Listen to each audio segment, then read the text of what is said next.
التقييمات اهم حاجه في منهج اولى ثانوي وثانيه ثانوي، ان احنا نحل كل تقييمات الوزاره في فيديو واحد. هنجمع كل تقييمات الصف الاول الثانوي مع ميس يسرا حسن، هنجمع كل الافكار، شوز واسئله مقالي وكومبريهنشن وقصه كمان. يعني نطلع من الفيديو ان شاء الله مقفلين انجليزي ثانويه عامه. يلا بينا يا اولى ثانوي يا رجاله ابطال، يلا طالعين بكالوريا السنه الجايه تتاسس وتحل افكار الوزاره كلها مجمعه من الاسبوع الاول للاسبوع ال 12، كلهم متجمعين في فيديو واحد بالافكار والشرح بتاعهم مع ميس يسرا حسن معاك. ولو في اي حاجه عندك اكتب في الكومنتس وانا بشوف كل الكومنتس بتاعتكم. يلا بينا.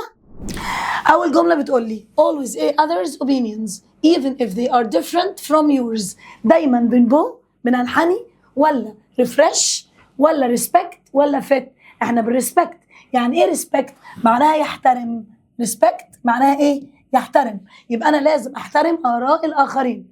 بعد كده I admire حسن's ايه؟ he always arrives on time. حسن بيوصل في الوقت المناسب.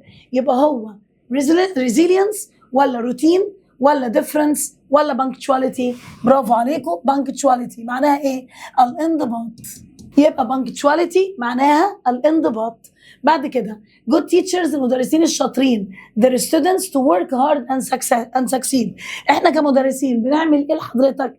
هل احنا بنموتيفيت ولا ستاند ولا ديفر بنختلف ولا ديسمس بنطردك؟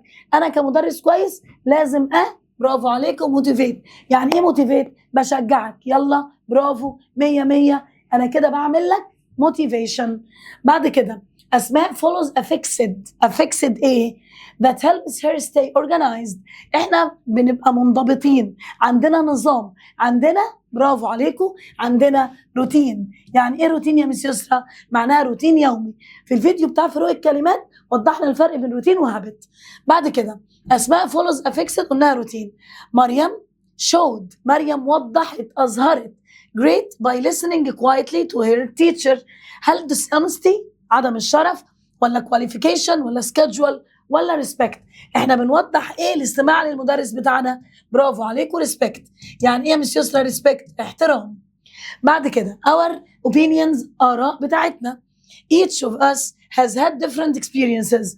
هل هي موتيفيت بتشجعنا ولا discourage بتحبطنا ولا differ بتختلف ولا attend تحضر؟ ارائي غير اراء حضرتك، يبقى كده differ. يعني ايه differ؟ يختلف، جاء من كلمه difference، يختلف differ، وده verb مش ايه؟ مش noun. بعد كده did you a my missing keys؟ هل انت شفت التليفون المفاتيح اي حاجه ضايعه مني؟ did you a my missing keys؟ did you saw ولا did you see ولا did you had ولا did you wear؟ خلي بالك ان انا بدات هنا الجمله بدid، وانا عارفه ان كلمه did بيجي بعدها الفعل في المصدر. كنا شرحنا في فيديو الجرامر ان بعد did بجيب الفيرب infinitive، بعد have او has بجيب تصريف ثالث، برافو عليكم. بعد ايه؟ am و is و are بجيب صفه او مكان او تصريف ثالث للمفعول. فانا خلاص رايحه did you see؟ has he seen؟ برافو عليكم. او was he seen at the party؟ هل تم رؤيته في الحفله؟ يبقى انا يا مس يسرا عندي do و does و did بتجيب مصدر، have و has و had بتجيب تصريف ثالث، am و is و are was او were بتجيب صفه او مكان او تصريف ثالث لو الجمله بس.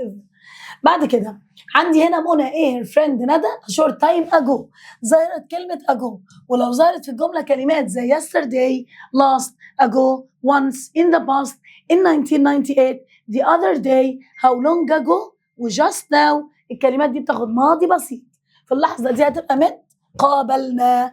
بعد كده we ate to the cinema because we were tired. يعني ايه we were tired؟ احنا كنا تعبانين، احنا كنا تعبانين، فاحنا ما رحناش السينما. ما فيش حاجه اسمها where و have غير في جمله sense، تمام؟ weren't gone احنا ما طرحناش، ده بس مش هينفع.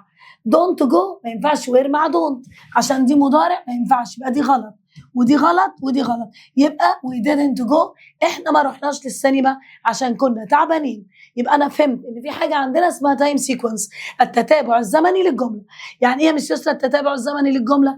هو جاب لك هنا where او was ماضي، كان كانوا، في اللحظه دي بجيب معاها ماضي زيها. بعد كده those beautiful paintings الرسومات اهي الرسومات. انا فهمت ان الرسومات اترسمت، اكيد مش هترسم نفسها، هي مش فاعل الجمله. in an auction last month. طيب هي اتباعت خلاص في مزاد، والكلمه دي معناها مزاد. خلاص كده، يبقى في اللحظه دي هختارها ايه؟ تم بيعها في المزاد.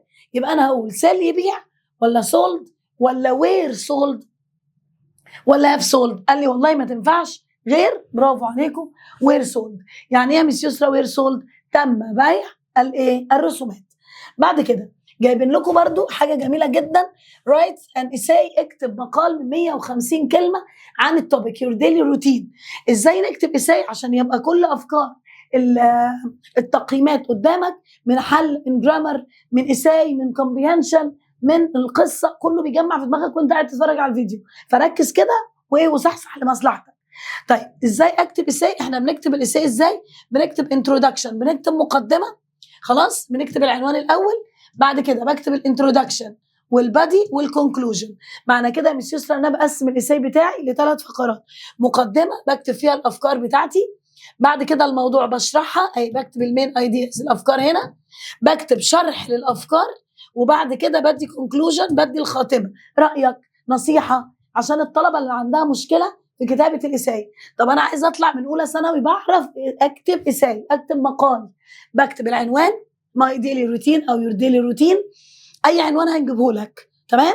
بعد كده بسيب سبيس، بسيب مسافه، وبكتب الافكار. ما ترقمش الافكار، ما تقولش رقم 1 انا بحب كذا، رقم 2 ما بحبش، لا، don't number your sentences، ما ترقمش الافكار.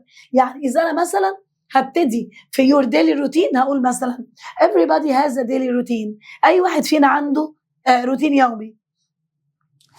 it differs from one person to another، وبيختلف من شخص لاخر. انا ما قلتش بيختلف ازاي، وقلت ازاي الروتين. بعد كده I have a fixed routine، وانا كمان عندي روتين يومي. فهبتدي اتكلم، اديت الاول مقدمه بفكره بفكرتين، هبتدي بقى اتكلم عن نفسي، اعمل كذا وبعمل كذا، وادخل على الانترودكشن، خلاص خلصتها اروح داخل على الايه؟ على البادي الموضوع، وبعد كده اقفل. والله I advise everybody، والله انا بنصح كل الناس to have a fixed routine to succeed in life، to be organized، to be punctual، واكتب بقى النصايح. والله my family encourages me، وكمان عيلتي بتشجعني ان انا يبقى عندي daily routine. فانا كده ايه؟ اتكلمت، قدمت موضوعي، قلت افكاري، ونهيت بادفايس، بنصيحه. بعد كده نروح للايه؟ للتقييم ايه التاني عندك اهي. باقي التقييم بيقول لي فاطمه بريفيرز، فاطمه بتفضل to keep a schedule so she never forgets her tasks. طيب هي مش عايزه تنسى التاسكس بتاعتها اللي هي المهام بتاعتها او الشغل بتاعها، يبقى هي keep ايه؟ الله ينور عليكم. قال لي فاطمه بريفيرز to keep organized schedule. طب يعني ايه يا مس يسرا organized schedule؟ زي حالاتي كده، schedule معناها جدول، schedule معناها جدول، جدول ثابت او منظم، فكلمه اورجنايز منظم. طب سوشيال اجتماعي، فريلانس اعمال حره، لاستد مستمر ما تنفعش. طيب ده موفي الفيلم was really ايه؟ so he watched it twice. واحد اتفرج على ايه؟ على فيلم مرتين، واحد اتفرج على الفيلم مرتين. فانا كيسرا هفهم ان هو joined ينضم، ولا excited هو فرحان، دي ما تنفعش توصف الفيلم. ضل كئيب، ولا اوسم رائع؟ برافو عليكم، اوسم. يعني ايه يا مس يسرا اوسم؟ رائع وجميل. بعد كده ادهم maintains a diet، ادهم بيعمل وجبات او اكل to stay healthy عشان يبقى بصحه جيده. سوشيال اجتماعي، لاستنج مستمر، بالانسد متوازن. تايرسم معناها متعب، لا ما تمشيش، يبقى الاجابه هنا بالانسد. يعني ايه يا مس يسرا بالانسد؟ متوازن، باكل اكل صحي، بمارس رياضه، وبعيش حياه صحيه. طيب in the 18th century، في القرن ال19 او ال18 people ايه traveled by plane، وراح جايب لك هنا ايه؟ traveled، خلاص كده، وراح جايب لي in وفتره زمنيه في الماضي، in وفتره زمنيه في الماضي.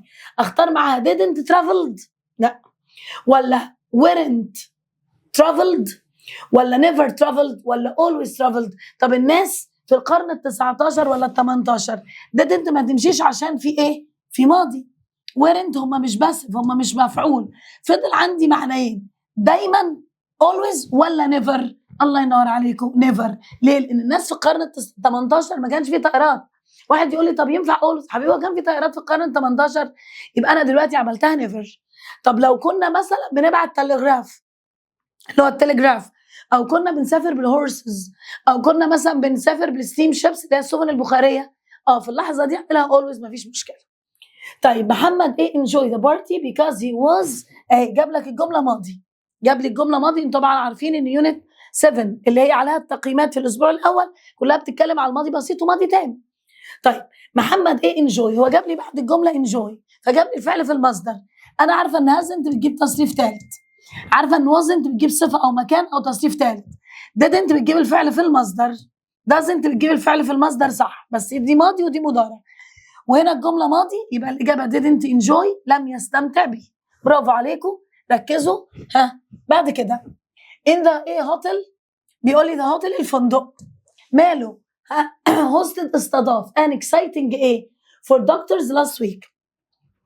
هو بيقول لي ان الفندق استضاف ايه، ريس سباق، ولا ايفنت حدث، ولا كومبيتيشن مسابقه، ولا تيم وورك عمل جماعي for doctors last week. انا رايي ان هو ايفنت. الدكاتره ايه بيبقوا في ايفنت. طب لو هو قال لي اثليتس اللي هم لعيبه رياضيين هتبقى ايفنت، لكن هم عملوا ريس. فحسب معنى الجمله انا بشتغل، حسب معنى الجمله انا يا يسرا ايه بشتغل. بعد كده that calm ايه of the music للموسيقى helped me relax، اللي بيخليني ريلاكس الرhythm. واحنا طبعا في فروق الكلمات فرقنا بالرhythm ورايم. طيب difference اختلاف، بريك راحه او فسحه، بريك راح او فسحه، يبقى انا في اللحظه دي هروح قايله ايه that calm rhythm. يعني ايه يا مس يسرا rhythm؟ معناها ايقاع او صوت جميل. بعد كده this restaurant المطعم offers بيعرض، this restaurant offers a A of meals وجبات to choose from. انا هختار ايه، vary تنوع ولا varied متنوع ولا various ولا variety التنوع. انا رأيي offers a various of meals ولا variety of meals. انا رأيي variety. طيب ليه خدتيها يا مس يسرا variety؟ انها صفة للميلز. طيب لو various هقول various people various subjects متنوعة هي كصفتها. يبقى هنا variety of التنوع من او الاختلاف من، يبقى لو جاب لي of بتبقى variety of. بعد كده هي ايه ان اسوان ان وجاب لي سنه في الماضي. خلي بالك ان هو ما جابش سنس، ما جابهاش باي انها تفرق في منهجك. مع ان بجيب ماضي بسيط in 1998 يبقى انا كده هجيبها was born اتولد، هو ما ولدش نفسه فهتبقى was born. كتير قوي من الطلبه عايزها هاد، وانا بحلهم حتى في الفصل وانا بحلهم مع اولادي تمام في السنتر او في الفصول او كده، قالوا لي يا ميس عايزينها هاد. قلت لهم لا ما تنفعش هاد، لان هاد لو جت باي حتى معنى الجمله يبقى خربان. باي 1998 اللي اجيب معاها هاد. هاز ما تمشيش لان ماضي خلاص، فهتبقى was born وده الباسف هناك. how long ago منذ متى، how long ago منذ متى، يعني هو جابها ماضي بسيط. الله ينور عليكم. قال لي from Cairo University يبقى did she graduate اهي. طب she graduated لا عشان ده سؤال، graduated she ما تنفعش لان ده انا عايزه سؤال. was she graduating مفيش استمرار في الفعل، يبقى الإجابة هتبقى did she graduate. واحنا قبل كده فرقنا لكم لو تفتكروا من الفرق في جمل الايه، في جمل اللهم صل على النبي الري رايت، وفي جمل الجرامر بتاعنا في فرق بين الماضي والماضي التام. بعد كده عندي جملة هنا بتقول لك volunteering ايه، يعني ايه volunteering؟ معناها التطوع. volunteering معناها ايه يا مس يسرا؟ التطوع. خلاص in the community في المجتمع كان really ايه for people in need. قال لي والله ميك ايه بتعمل لي التطوع بيعمل ايه، بيعمل مس فوضى ولا بيعمل difference اختلاف ولا بيعمل noise دوشة ولا بيعمل excuse معناها مبرر. في اللحظة دي هتبقى make a difference معناها يعمل فرق. برافو عليكم. بعد كده جاب لي ايه عندي، a clear work space، a clear work space اللي هو مكان العمل. helps employees بيساعد الموظفين. انا لما ببقى بشتغل في مكان هادي بيساعد الموظفين stay careless مهملين ولا ميسي فوضى عاملين فوضى او فوضويين، distracted مشتت ولا calm هادي. برافو عليكم، stay calm بيبقى هادي. بعد كده during the meeting خلال الاجتماع everyone was encouraged كل الناس تم تشجيعها to a opinion freely أو frankly. frankly معناها بصراحة، إن أنا أشتغل بصراحة. قال لي والله make opinion ولا express عبر ولا avoid يتجنب ولا expire معناها إيه؟ يعني إيه expire؟ اللي هي يبوظ أو يتلف. يبقى الإجابة هنا هتبقى إيه؟ الله ينور عليكم avoid ومعناها يعبر عنه. طيب in the past في الماضي some people بعض الناس believe the earth was flat كانوا بيعتقدوا إن الأرض مسطحة. طيب تعالوا نشوف كده use مع in the past ما تمشيش.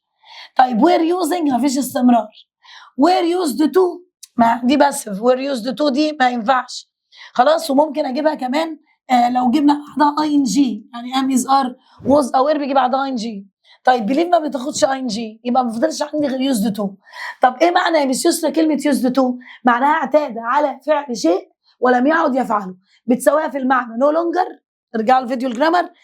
بتساويها في المعنى anymore، بتساويها في المعنى any longer، بتساويها في المعنى would. فكل دي استخدامات اللي اعتاد على فعل شيء ولم يعد يفعله. طبعا في فرق بينهم. used to بتجيب الفعل في المصدر، no longer بتجيب بعدها الفعل اس ومصدر زي I no longer go، لكن she no longer goes. anymore و any longer بتجيب اخر الجمله المنفيه لما اقول she doesn't smoke any longer. خلاص كده. would بقى ليها قصه كبيره ان شاء الله نبقى نشرحها لكم. did you the lost map؟ هنا بدأ بدid. خلاص انا بدأت الجمله بدid هل، وهل دي في الماضي يعني ادتني هل في الماضي. في اللحظه دي اقول له where found لا شكرا، had found شكرا، found وجد شكرا، فهتبقى did you find. بعد كده بيقول لي means making you feel refreshed، اللي بيخليني انا مصحصح. خلاص كده means making you feel fresh cool and full of energy. الحاجه اللي تخلينا مصحصحين ومظبطين حياتنا ومليانين بالحيويه. هل السنجل ابقى سنجل ولا refreshing ولا energetic ولا روتين؟ الحاجه اللي تخليني feel fresh cool or full of energy. الله ينور عليكم. energetic يعني ايه مش لسه energetic؟ معناها مليء او مفعم بالحيويه. بعد كده means a regular way of doing things every day، حاجه بعملها كل يوم. schedule جدول ولا treasure كنز ولا روتين ولا artifacts اللي هي الاعمال اليدويه او الحرف. والله انا رايي انها تبقى الله ينور عليك روتين اللي هي انتظام الشيء نفسه. طب means objects made or used long ago، حاجة استخدمتها من زمان. treasures الكنوز ولا روتين ولا artifacts ولا identities الهوية. وخلي بالك قال لك found in museums موجودة في المتاحف. والله أنا بلاقي الحاجات دي في المتاحف. إيه اللي هلاقيه في المتحف؟ الله ينور عليكم. treasures الكنوز ولا روتين ولا artifacts؟ أنا رأيي artifacts اللي هي الأعمال القديمة الغالية. بعد كده people follow، الناس بتتبع different كل واحد فينا different customs عادات وتقاليد. كيمونو لبس الكيمونو اللي هو بتاع الهنود والصينيين، ولا artifacts أعمال يدوية وفنية وحاجات قديمة بنقول عليها الحاجات القديمة بتاعت زمان، ولا society مجتمع. أنا رأيي هتبقى customs عادات وتقاليد قديمة من اختلافات الناس. artists اللي هم الفنانين often use shapes and colors، الفنانين بيستخدموا الألوان والأشكال to emotions عشان يعبروا عن مشاعرهم. طب أنا أعملها express يعبر ولا motivate يشجع ولا do يعمل ولا respect يحترم؟ أنا رأيي هتبقى express لأن احنا بنعبر عن آرائنا. بعد كده last week الأسبوع اللي فات I some pictures، أنا رسمت بعض الصور. خلاص كده. فهو ابتدى الجملة بلاست ويك وابتدى بآي وأنا اللي رسمت، هتبقى بينتد. ما ينفعش was painting، هاد غلط بنت غلط. I wish روعة الجملة دي لما جت I wish my aunt with me now، أنا بتمنى إن عمتي تبقى معايا دلوقتي. خلاص خلي بالك إن في حالة خاصة لكلمة I wish و it's time و I'd rather خلاص و if only. الكلمات دي مهم جدا إنها بترجعني للماضي الأقدم مني. الجملة هنا فيها ناو بس أنا ما ينفعش أجيبها بناو كده. ليه؟ لأن أنا لازم أجيبها ماضي بسيط. في اللحظة دي هعملها الله ينور عليكم وين. طب يجي واحد يقول لي أقول له لا ما تمشيش، فهي كده خطأ استخدامها. بعد كده قال لي he didn't، احنا اتفقنا ان بعد كلمة didn't بجيب الفيرب infinitive، يبقى he didn't انا على طول هفكر في visit. didn't visit. طب ينفع اقول didn't had؟ لا، didn't visited لا، didn't visits لا. يبقى انا كده عرفت يونت 1 بتتكلم عن ايه. ايه at school last Monday؟ هل كنت في المدرسه الاسبوع اللي فات؟ خلي بالك ان المدرسه ده مكان، يعني انا جبت لك هنا at school، جبتها لك happy، جبتها لك hungry، جبتها لك مثلا at the club. يبقى انا لو لقيت بعد النقط بتاعتي على طول صفه او مكان، صفه زي happy وhungry، مكان زي at home وat the club، تمام؟ اختار ايه؟ قال لي بختار لو ماضي بيبقى was او were، بيبقى ايه؟ was او were، ولو present بيبقى am او is او are. طيب هنا هتبقى برافو عليكم were you at home او at school. طب ينفع did you at؟ قال لي خطأ، لان did دايما بتجيب مصدر. لو قال لك did you play at home ماشي، did you study at home ماشي، يبقى did بعدها الفعل في المصدر، لكن was او were بعدها صفة او مكان او تصريف ثالث للمفعول. زي مثلا was the food cooked yesterday؟ were the children given presents؟ were the children given هل تم اعطاء الاطفال هدايا on their last birthday؟ في عيد ميلادهم اللي فات. يبقى انا طالع من الفيديو فاهم كل يونت بتقول ايه ومجمعين كل افكار التقييمات بتاعتنا. a week ايه I played squash، a week last ولا a week in the past ولا a week ago ولا a week once؟ انا رايي a week ago، منذ اسبوع.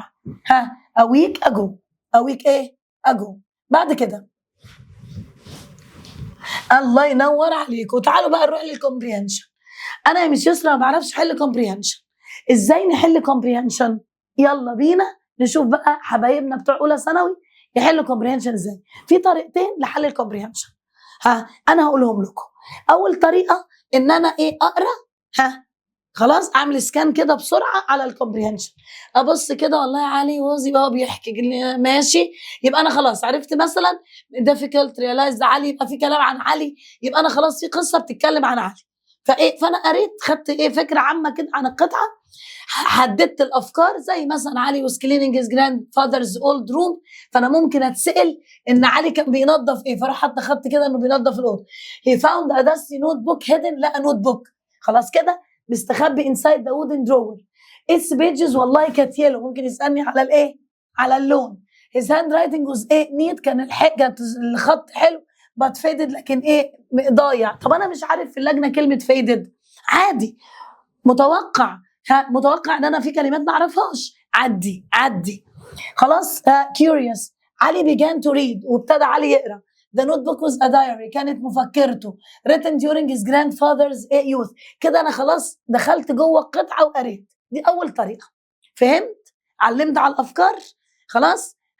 عملت سكان كده سريع وقريت تمام، وبعد كده انزل اجيب سؤال.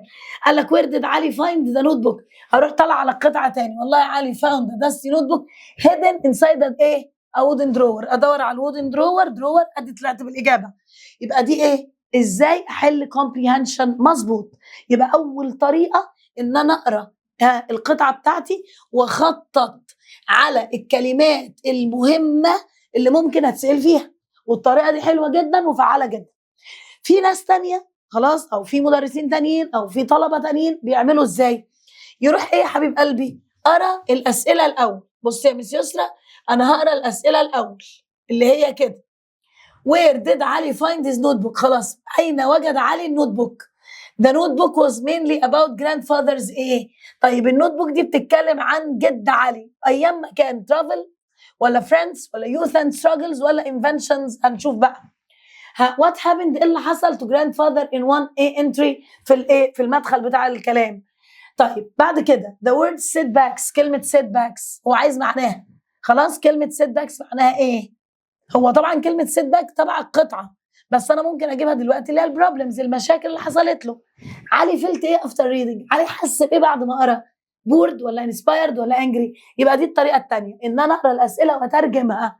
يبقى اول طريقه ان انا اعمل ايه يا مس يسرا؟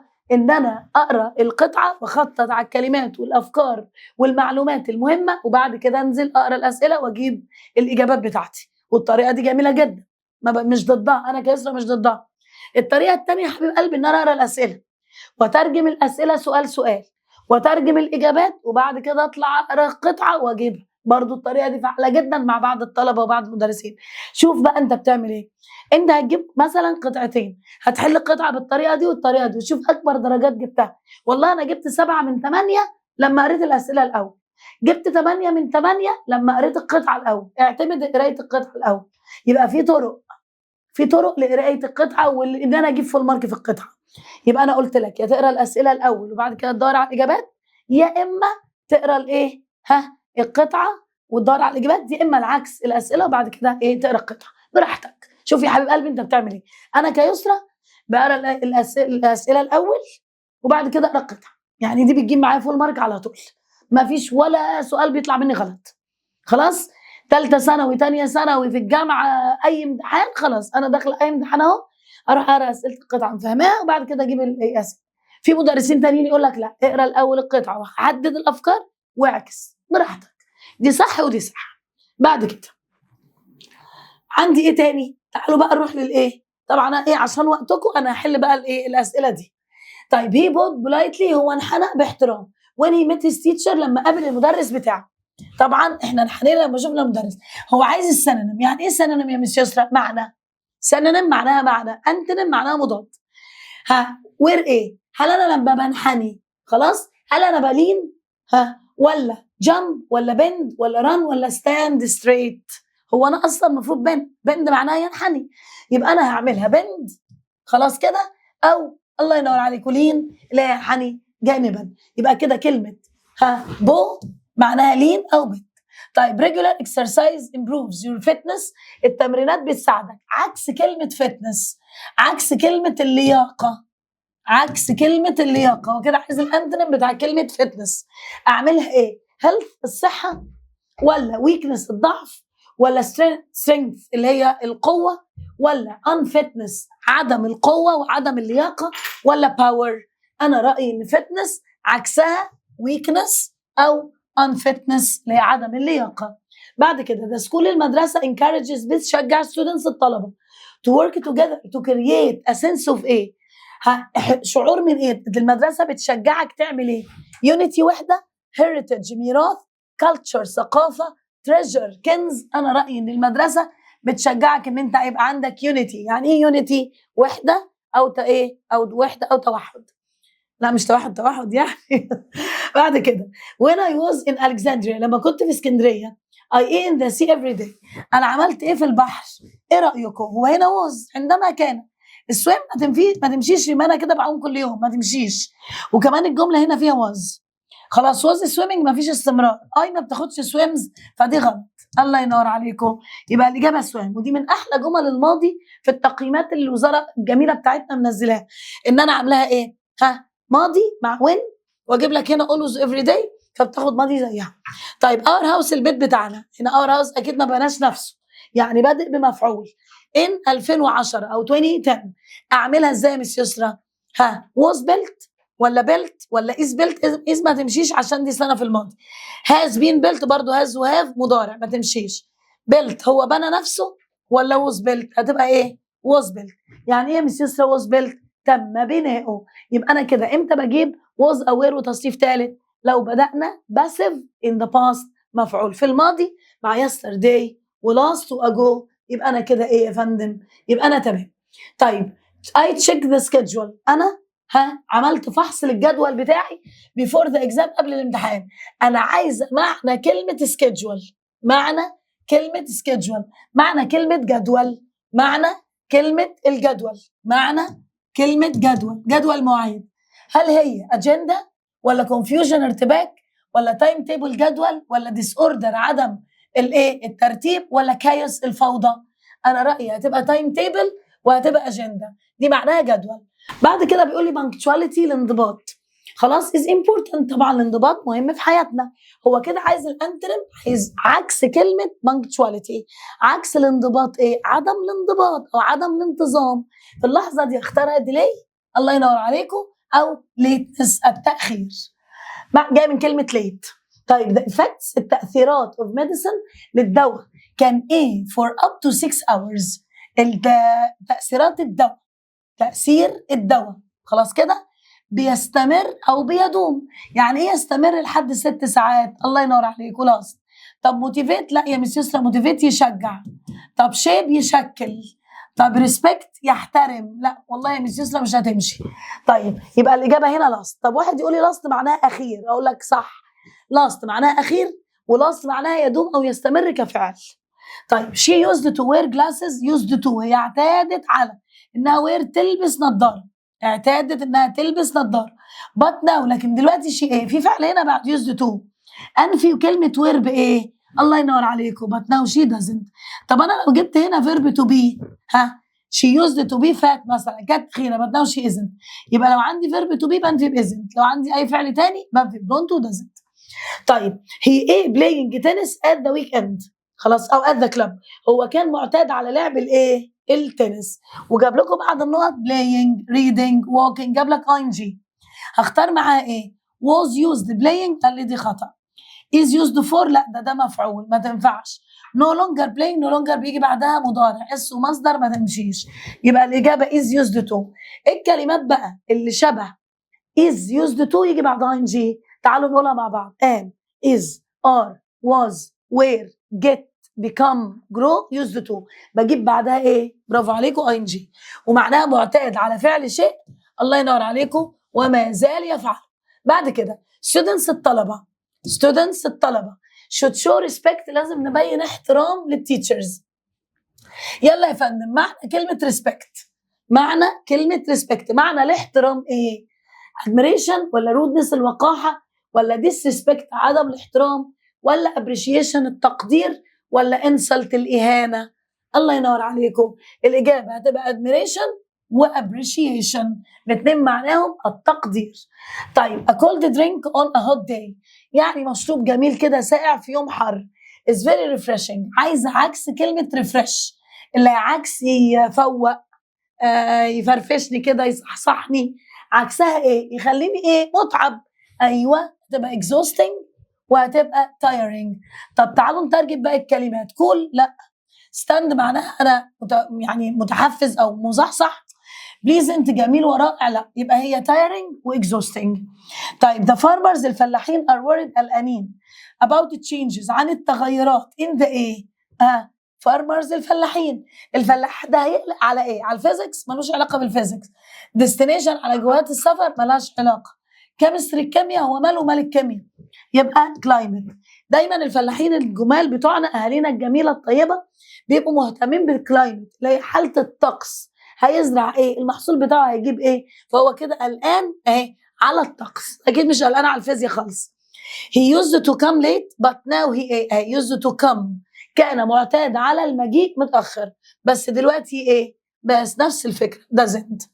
طيب he no longer trains as he used to، برضو الكلمة هنا مش موجودة، بس كانت حتى برضو في نموذج الوزارة مش موجودة، هتبقى as he used to أو used as he used كما اعتاد.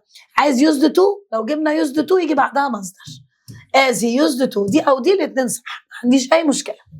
بعد كده راح لايه؟ للاسبوع الثالث، احنا كده بنقفل لك. to ايه is to get something you need or want، ان انا بعمل حاجه، يعني انا محتاج اعمل حاجه.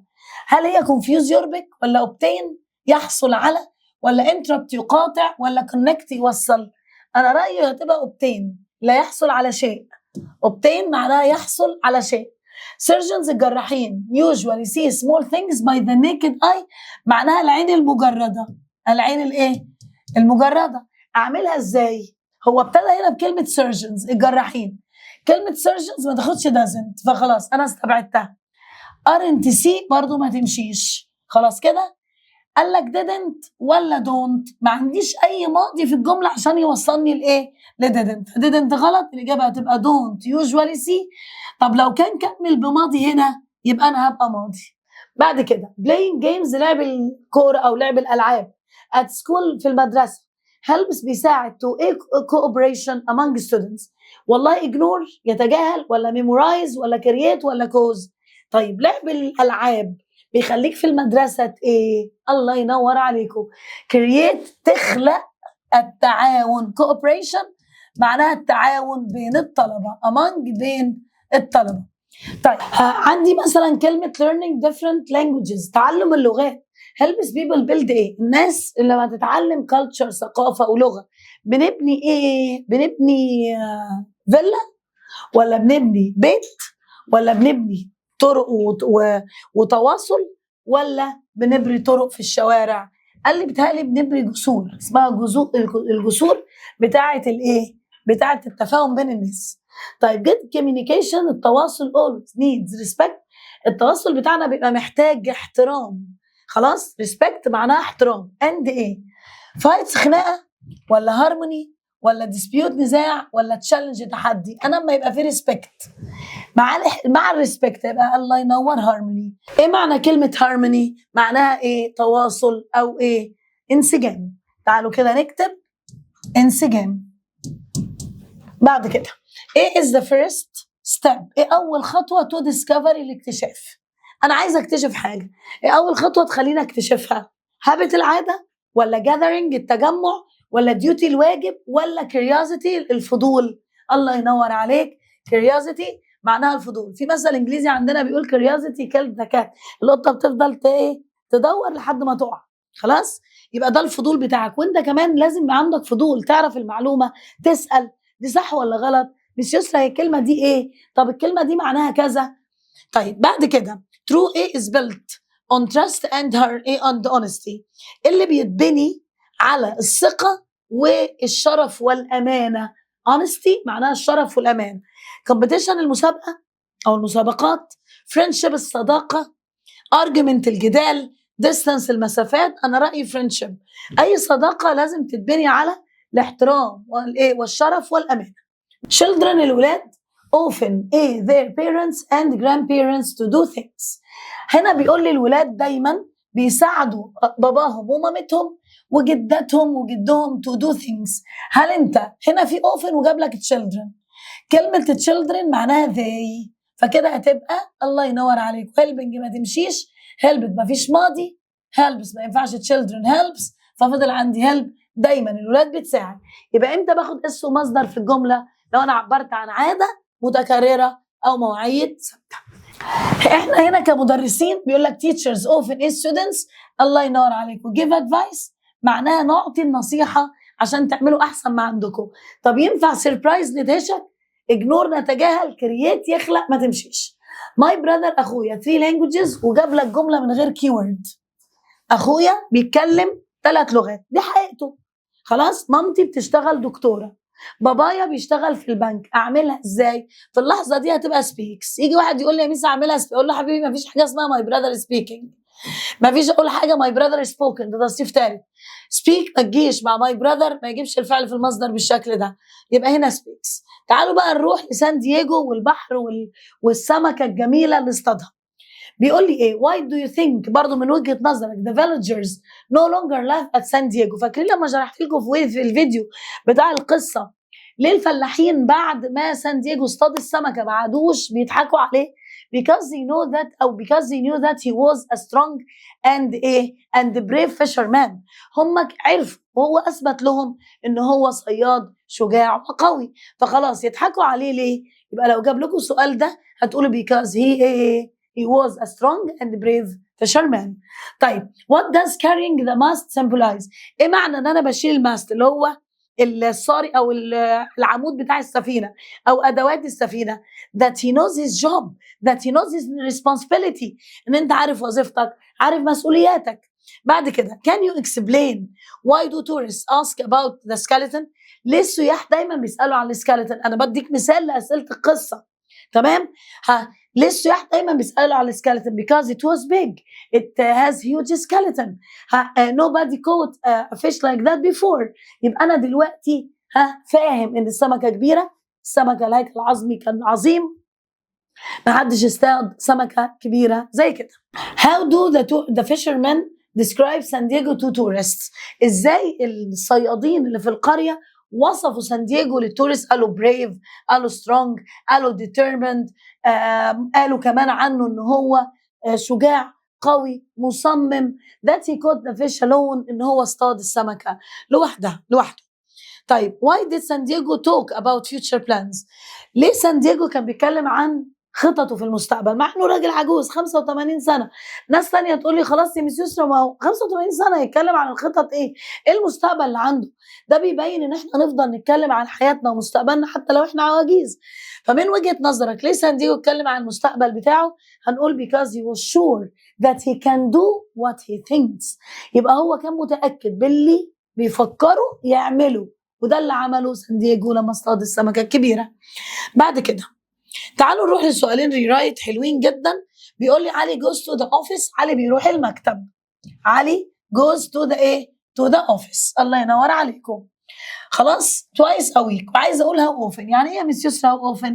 كامله عدد المرات، فبقت often كم مره does علي، ما تقوليش is علي لان في go. how often does علي go to the club او go to the office؟ how often does علي go to the office؟ يعني كم مرة علي بيروح المكتب. بعد كده I reached the cinema the movie had started. خلي بالك ان انا وصلت السينما بس الفيلم كان بدأ، وعايز استخدم by the time في نص، اروح كاتبه by the time في نص الجملة عشان هو عايزها small. طيب انا عارف ان by the time بتجيب بعدها ماضي وبتجيب قبلها had وتصريف تالت. بص انا رسمت لكم الجملة ازاي عشان لما تيجي في الريرايت تعرف تحل. باي ذا تايم جت في نص الجمله، الطبيعي باي ذا تايم بتجيب ماضي. فين الجمله الماضي هنا؟ اي ريتشد، برافو عليكم، ذا سينما. اي ريتشد ذا ايه؟ ذا سينما. وهنا ذا موفي هاد ستارتد، يبقى ذا موفي هاد ستارتد، الفيلم بدأ امتى؟ باي ذا تايم اي ريتشد ذا سينما. يبقى انا كده حطيت لك باي ذا تايم في نص الجمله، جبت قبلها هاد وتصريف ثالث اللي هو الفعل الاول، وبعد كده ماضي بسيط. باي ذا تايم زي مين؟ زي بيفور، برافو عليكم، زي افتر ذات. الله ينور عليكم. طيب ماي كار از تشيكد ريجولارلي، عربيتي بتتصلح او بتتفحص بانتظام. هو هنا بدأ بالمفعول وعايزه ابتدي بذا ميكانيك، الميكانيكي. في اللحظه دي راح قايله ايه؟ ذا ميكانيك ماله؟ الله ينور عليكم، تشيكس بيفحص عشان هو فاعل الجمله. ده ميكانيك تشيكس ماي كار، العربيه بتاعتي امتى؟ ريجولارلي، بانتظام. يبقى انا كده بدات بالفاعل بتاعي، ظبطت الفعل بتاعي تشيكس يفحص، خلاص، وبعد كده كملت باقي الجمله. بيقول لي we eat cheese and eggs for breakfast. والله يا مس يسرا احنا بناكل جبنه وبيض للفطار. وجاب لي جوه الاقواس eaten ده تصريف تاني. خلاص انا فهمت ان هو جاب لي eaten written cooked. هو كده عايز بس عايز ابتدي بالمفعول، فانا هبتدي بايه؟ الله ينور عليكم، بتشيز and eggs، البيض والجبنه مالهم. وجاب لي الجمله هنا eat، فالجمله مضارع هتبقى are eaten يتم اكلهم فور بريكفاست للفطار. يبقى انا دلوقتي عملت ايه؟ بدات بالمفعول بتاعي، جبنا ام او از او ار ووز او وير حسب زمن الجمله، وحطينا التصريف الثالث. طيب he used to eat junk food، عايزه استخدم no longer. حلوه قوي الجمله دي. هروح قايله هي no longer، الله ينور عليكم، eats. طب ليه يا مس يسرا عملتها eats؟ عشان no longer بتجيب بعدها الفعل متصرف مع فاعل الجمله ده، فهتبقى هي no longer eats junk food، يعني هو ما كان متعود على الاكل الايه؟ الغير صحي. طيب I play football with my friends once a week، وعايزه استخدم how often، كم مره؟ يبقى how often كم مره. الله ينور عليكم. do you play with ايه؟ واكمل with your friends، بس ما اكتبش once a week لان once a week دي الاجابه. يبقى how often do you play football with your friends واقفل. طب ينفع يا مس يسرا اكتب once a week او twice a week؟ هتبقى غلط. طيب I reached the cinema the movie had started، وعايز استخدم after، هروح كاتبه هنا كلمه after. انا عارفه ان after بتجيب had وتصريف ثالث والجمله الثانيه منها ماضي. خلاص، زيها زي مين؟ زي after، زي as soon as، زي when، زي because. في اللحظه دي هروح قايله the movie اهي after the movie had started. بصوا انا بحل ازاي. after the movie had started، بعد ما الفيلم بدأ اللي حصل؟ I arrived at the cinema أو I reached the cinema، أنا وصلت السينما. يبقى أنا كده إيه اللي حصل الأول؟ الله ينور عليكم، اللي حصل الأول إن الفيلم بدأ وبعد كده أنا وصلت.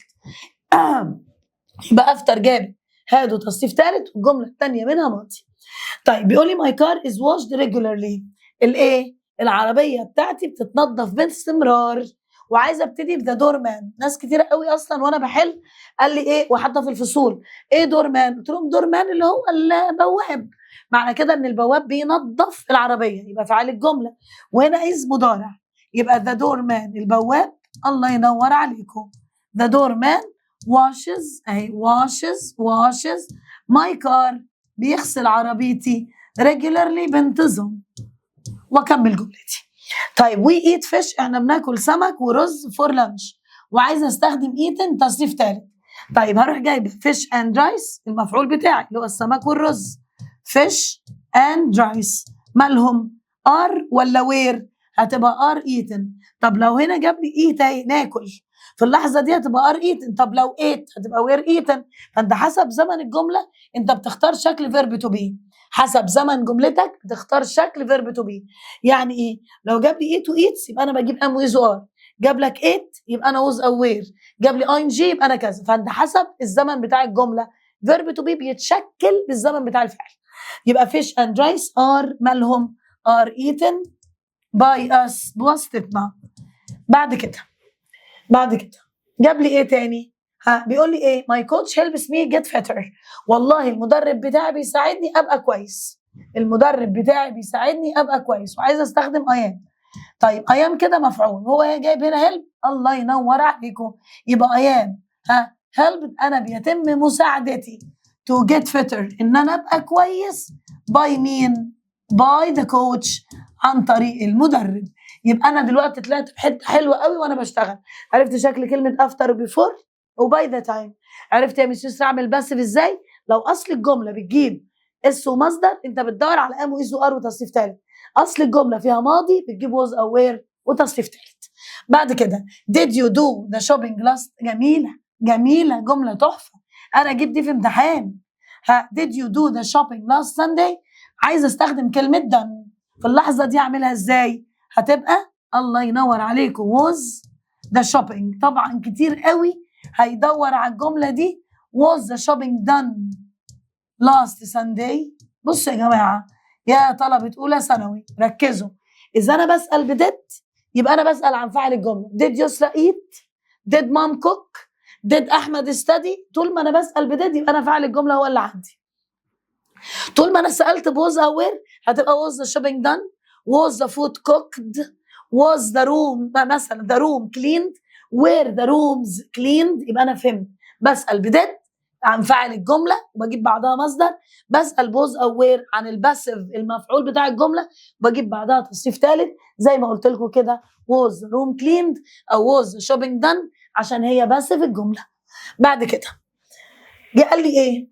قال لي we visit our grandmother every day أو every Friday. عايزة أقول how often فبقت how often. الله ينور عليكم. بسأل عادي do you visit أي كم مرة بتزور. هسأل بدو إيه ودز. how often do you visit your grandparents أو your grandma. طب ينفع يا مس يسرا أعملها every Friday؟ يعني أكتب في السؤال every Friday؟ لا ده هي الإجابة. طيب منى clean the room yesterday. طب انا عايزه ابتدي بذا روم فهتبقى ذا روم الغرفه وعايزه اعملها باسف وقال لك كلين. ايوه برافو عليكم. طب اقول از ولا ووز بسرعه؟ ايوه ووز. برافو ولادي بيقولوا لي ووز. يبقى ذا روم ووز كليند تم تنظيف الحجره امتى؟ يسترداي. عن طريق بقى ايه؟ منى. عايز تكتب باي منى براحتك. I did my homework then I went out.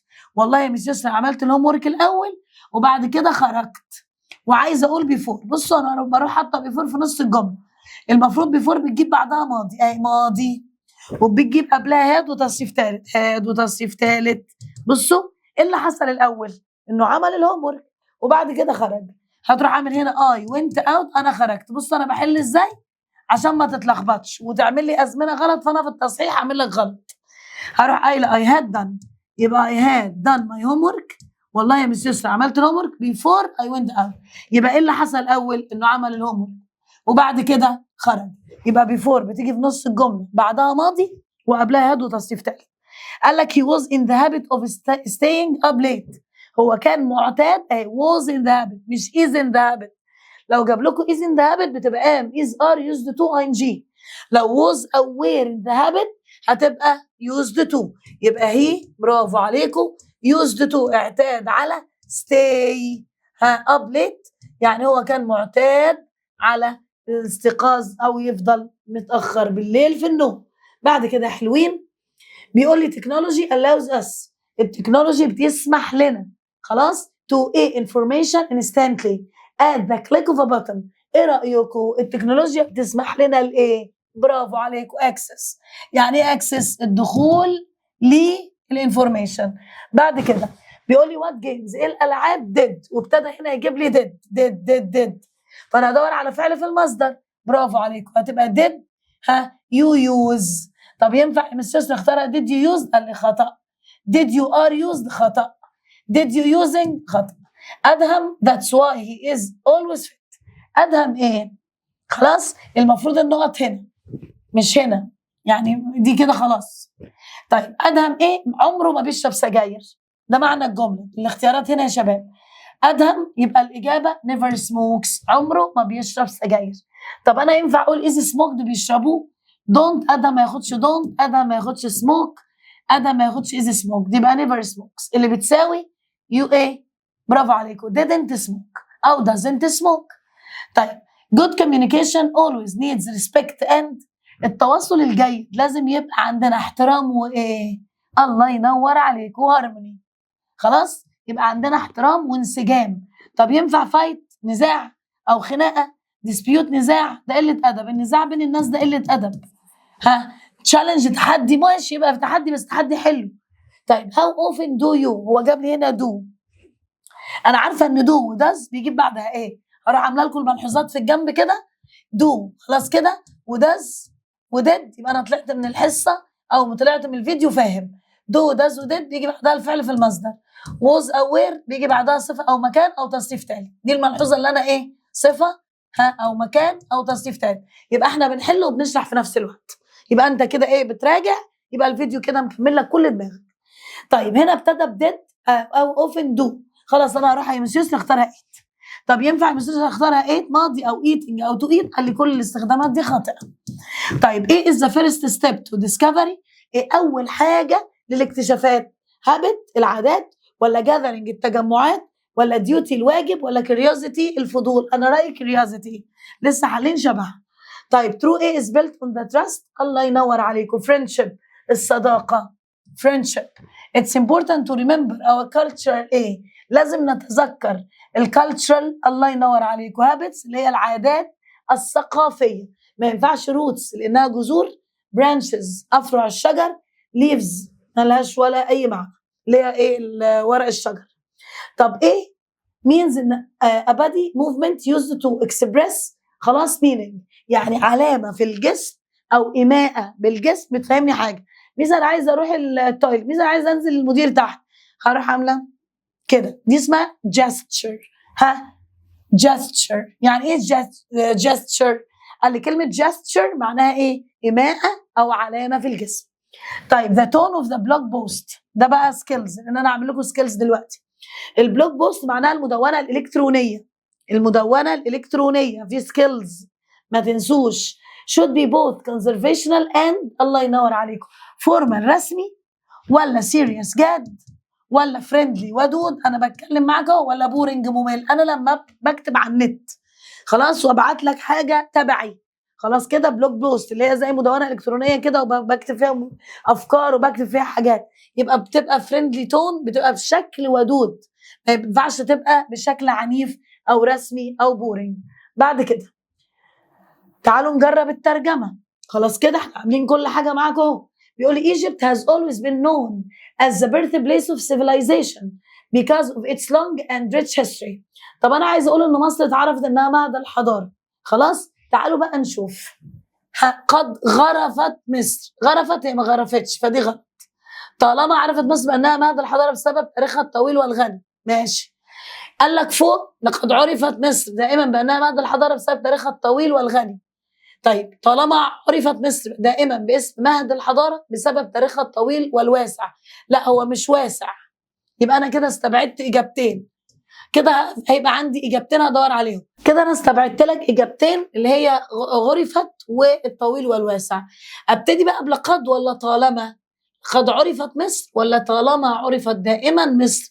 انا رايي التركيبه دي مش مظبوطه عربي. قد عرفت مصر فالاجابه تبقى اول واحده. يبقى انا دلوقتي حليت قدامك مثال على الترانسليشن. اول حاجه قريت الجمله، فهمت معناها، دورت على المعنى، استبعدت اجابات، بعد كده بقارن باخر اجابتين وخلاص. طيب doctors have proved that those who don't smoke at all live a longer and healthier life. تمام؟ انا فهمت كده ان الاطباء اثبتوا خلاص ان الناس اللي ما بتشربش سجاير بتعيش اطول وبصحه جيده.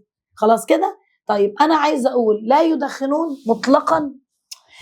لقد اثبت الاطباء ان من لا يدخنون ابدا. لقد اثبت الاطباء ان من يدخنون مطلقا. دي الاجابه دي خاطئه. لقد اثبت الاطباء ان من لا يدخنون مطلقا واقل صحه ما تمشيش. فاضل لي اجابتين. اثبت الاطباء ان من لا يدخنون ابدا. لقد اثبت الاطباء ان من، يبقى الاجابه دي. يبقى انا دلوقتي استبعدت اهي. بص بروح قاريه كده حتى في الفصل اقول لهم مثلا، او في الحصص في السنتر، او معاكم في الاونلاين، والله مسيس بنروح قارنين الجمل ببعض ونستبعد الاجابات الخطا. بعد كده انتوا هنكمل بقى الايه الحل بتاعنا. يلا بينا. بيقول لي the company proves، الشركه اثبتت خلاص هاي كواليتي ايه. الشركه بروفايدز، بتمدنا وبتزودنا بايه؟ بهاي كواليتي ايه؟ جودز بضائع، ولا مينز وسائل، ولا فيث الايمان، ولا بريدجز الكباري؟ الشركه بتدينا ايه؟ ايوه جودز. يعني ايه يا مس يسرا جودز؟ بضائع. بعد كده education، التعليم كان ايه؟ a person's life completely. التعليم ممكن يهارم يضر، ولا ignore جهل، ولا transform يحول، ولا delay يؤخر؟ انا رايي transform يحول، لان التعليم دايما بيحول حياتنا. hard work، العمل الجاد is the best way to achieve success. العمل الجاد identity، هويه، ولا means وسيله او وسائل؟ harmony انسجام، empathy تعاطف. الله ينور عليكم. hard work is the best. الله ينور عليك. is the best means هو احسن الطرق to achieve. طيب your cousin، ابن عمك ايه at the community center، راح قال لك last summer، الصيف اللي فات، والجمله ماضي، هتبقى helped. ليه تنفع helps؟ help قال لي لا، كل ده خطا، لان انا عندي في الجمله last summer. يبقى انا لو عندي في الجمله yesterday، last ago، once in the past، in 1998، the other day، how long ago، just now، عندي كلمه اسمها the other day، just now. كل الكلمات دي رمياني على الماضي. بعد since بجيب ماضي، بعد كلمه since بجيب ماضي، لان معنى الجمله هنا منذ مش لان. طيب عندي برضو بعد it's time I'd rather if only I wish بجيب ماضي. بعد كلمه for او قبل كلمه for لو الفعل خلص، زي I worked مثلا in اسماعيليه for كذا، ودلوقتي انا مش شغال في القاهره، برضو ده ماضي. ارجعوا لفيديو استخدامات الماضي. ده ينج من الشباب A to be field biologist. بيقول لي الشاب ده ايه عشان يبقى فيلد بيولوجيست، عالم احياء؟ ايه رايكم؟ هيبقى ار توت، اصل اليانج مان الشباب، توت تيتش ار تيتشنج. انا رايي الله ينور عليكم ار توت، يتم تعليمهم الشباب. هنا مفعول. حلو قوي الجمله دي. طب هم توت؟ قال لي لا، مش هم اللي درسوا. تيتش مش هم اللي بيدرسوا. ار تيتشنج مش هم اللي بيدرسوا. يبقى ار توت معناها يتم تدريسهم. بعد كده هير سترونج ايه؟ هير سترونج ايه؟ خلاص help they remain helpful in the difficult times. انا دلوقتي عندي difficult times. يعني ايه مش يسرا difficult times؟ وقت صعب. الوقت الصعب ده هير سترونج ايه؟ curiosity فضول، ولا بريدج، ولا faith، ولا جودز؟ الله ينور عليكم. faith. يعني ايه faith؟ كلمه faith معناها ايمان. faith معناها ايمان او عزيمه. طيب بعد كده بيقول لي showing ايه؟ allows us. انا لما بوضح ايه؟ showing معناها يوضح، بيسمح لنا to understand others feelings. انا لما بحس وبشعر وبفهم شعور الاخرين. showing ايه؟ curiosity الفضول، ولا empathy التعاطف، ولا identity الهويه، ولا means وسيله او وسائل؟ الله ينور عليكم. empathy معناها التعاطف، بيسمح لنا ان احنا نفهم الناس. Children often ask questions. الولاد دايما بيسألوا أسئلة out of natural طبيعي. harmony انسجام، ولا faith إيمان، ولا curiosity فضول، ولا goods بضائع؟ برافو عليكم curiosity. My sister working with the children. أختي بتستمتع. ما ينفعش أقول my sister enjoying، ده غلط. enjoy غلط. is enjoy من الافعال اللي ما بتاخدش ing، يبقى الاجابه هتبقى enjoys. ايه الافعال اللي عندنا ما بتاخدش ing؟ ما ينفعش اختار فيها ing، like love hate enjoy. خلاص نادر قوي لما بيجي معاهم ing. في تانية او في البكالوريا هتفهموا امتى يجي بعدهم ing. after my father ايه، حلوه قوي الجمله دي، حلوه قوي. جاب لك في الجمله الثانيه will. انا عايزه بقى اولادي اللي انا محفظاهم الشكل ده. انا جبت لك هنا will، ماشي، انا بكتب لك ملحوظات كل حاجه عشان برضو تبقى ايه، مصحصح. طيب عايزه اقول لك هنا will go will study will take will play. طب هو جاب لي في الجمله الثانيه will، ما جابش في الجمله الثانيه ماضي. طب لو جاب لي ماضي اختار هنا اد، خلاص زي ما قلت لكم كده اللي هو التايم سيكونس، التتابع الزمني. طب انا مش لسه جاب لي هنا ويل، اختار قدامها ايه؟ هختار معاها مضارع بسيط اللي هو الاس والمصدر، او بختار معاها هاف او هاز وتصريف ثالث. يبقى انا دلوقتي عندي دي او دي. جاب لك eats او has eaten، studies او has studied، watch او have watched. ده صح وده صح. يبقى الاجابه هنا after my father، الله ينور عليكم، finishes والبديل منها has finished. يبقى ايه الشكل اللي انا بتكلم عليه النهارده؟ ان انا بجيب will والجمله الثانيه بتبقى مضارع بسيط او مضارع تام. الجمله دي مهمه جدا، جت عندنا ثالثه ثانوي السنه اللي فاتت. بعد كده تكنولوجي builds، التكنولوجي بيبني between people around the world. التكنولوجيا بتبني ايه؟ ايوه بتبني بريدجز، بتبني طرق، بتبني وسائل، بتبني مثلا التواصل، كل ده. لكن مينز انا مستبعده مينز ايدنتيتي، هويه، امباثي تعاطف ورحمه، لا. طيب culture plays an important role، الثقافه culture معناها الثقافه، خلاص بتبني ايه بين الناس؟ in shaping our ايه؟ الثقافه بتبني لي ايه؟ جودز بضايع ولا هارموني انسجام ولا ايدنتيتي هويه؟ انا رايي ايدنتيتي، وكلمه ايدنتيتي معناها الهويه. طيب mutual respect، mutual معناها متبادل.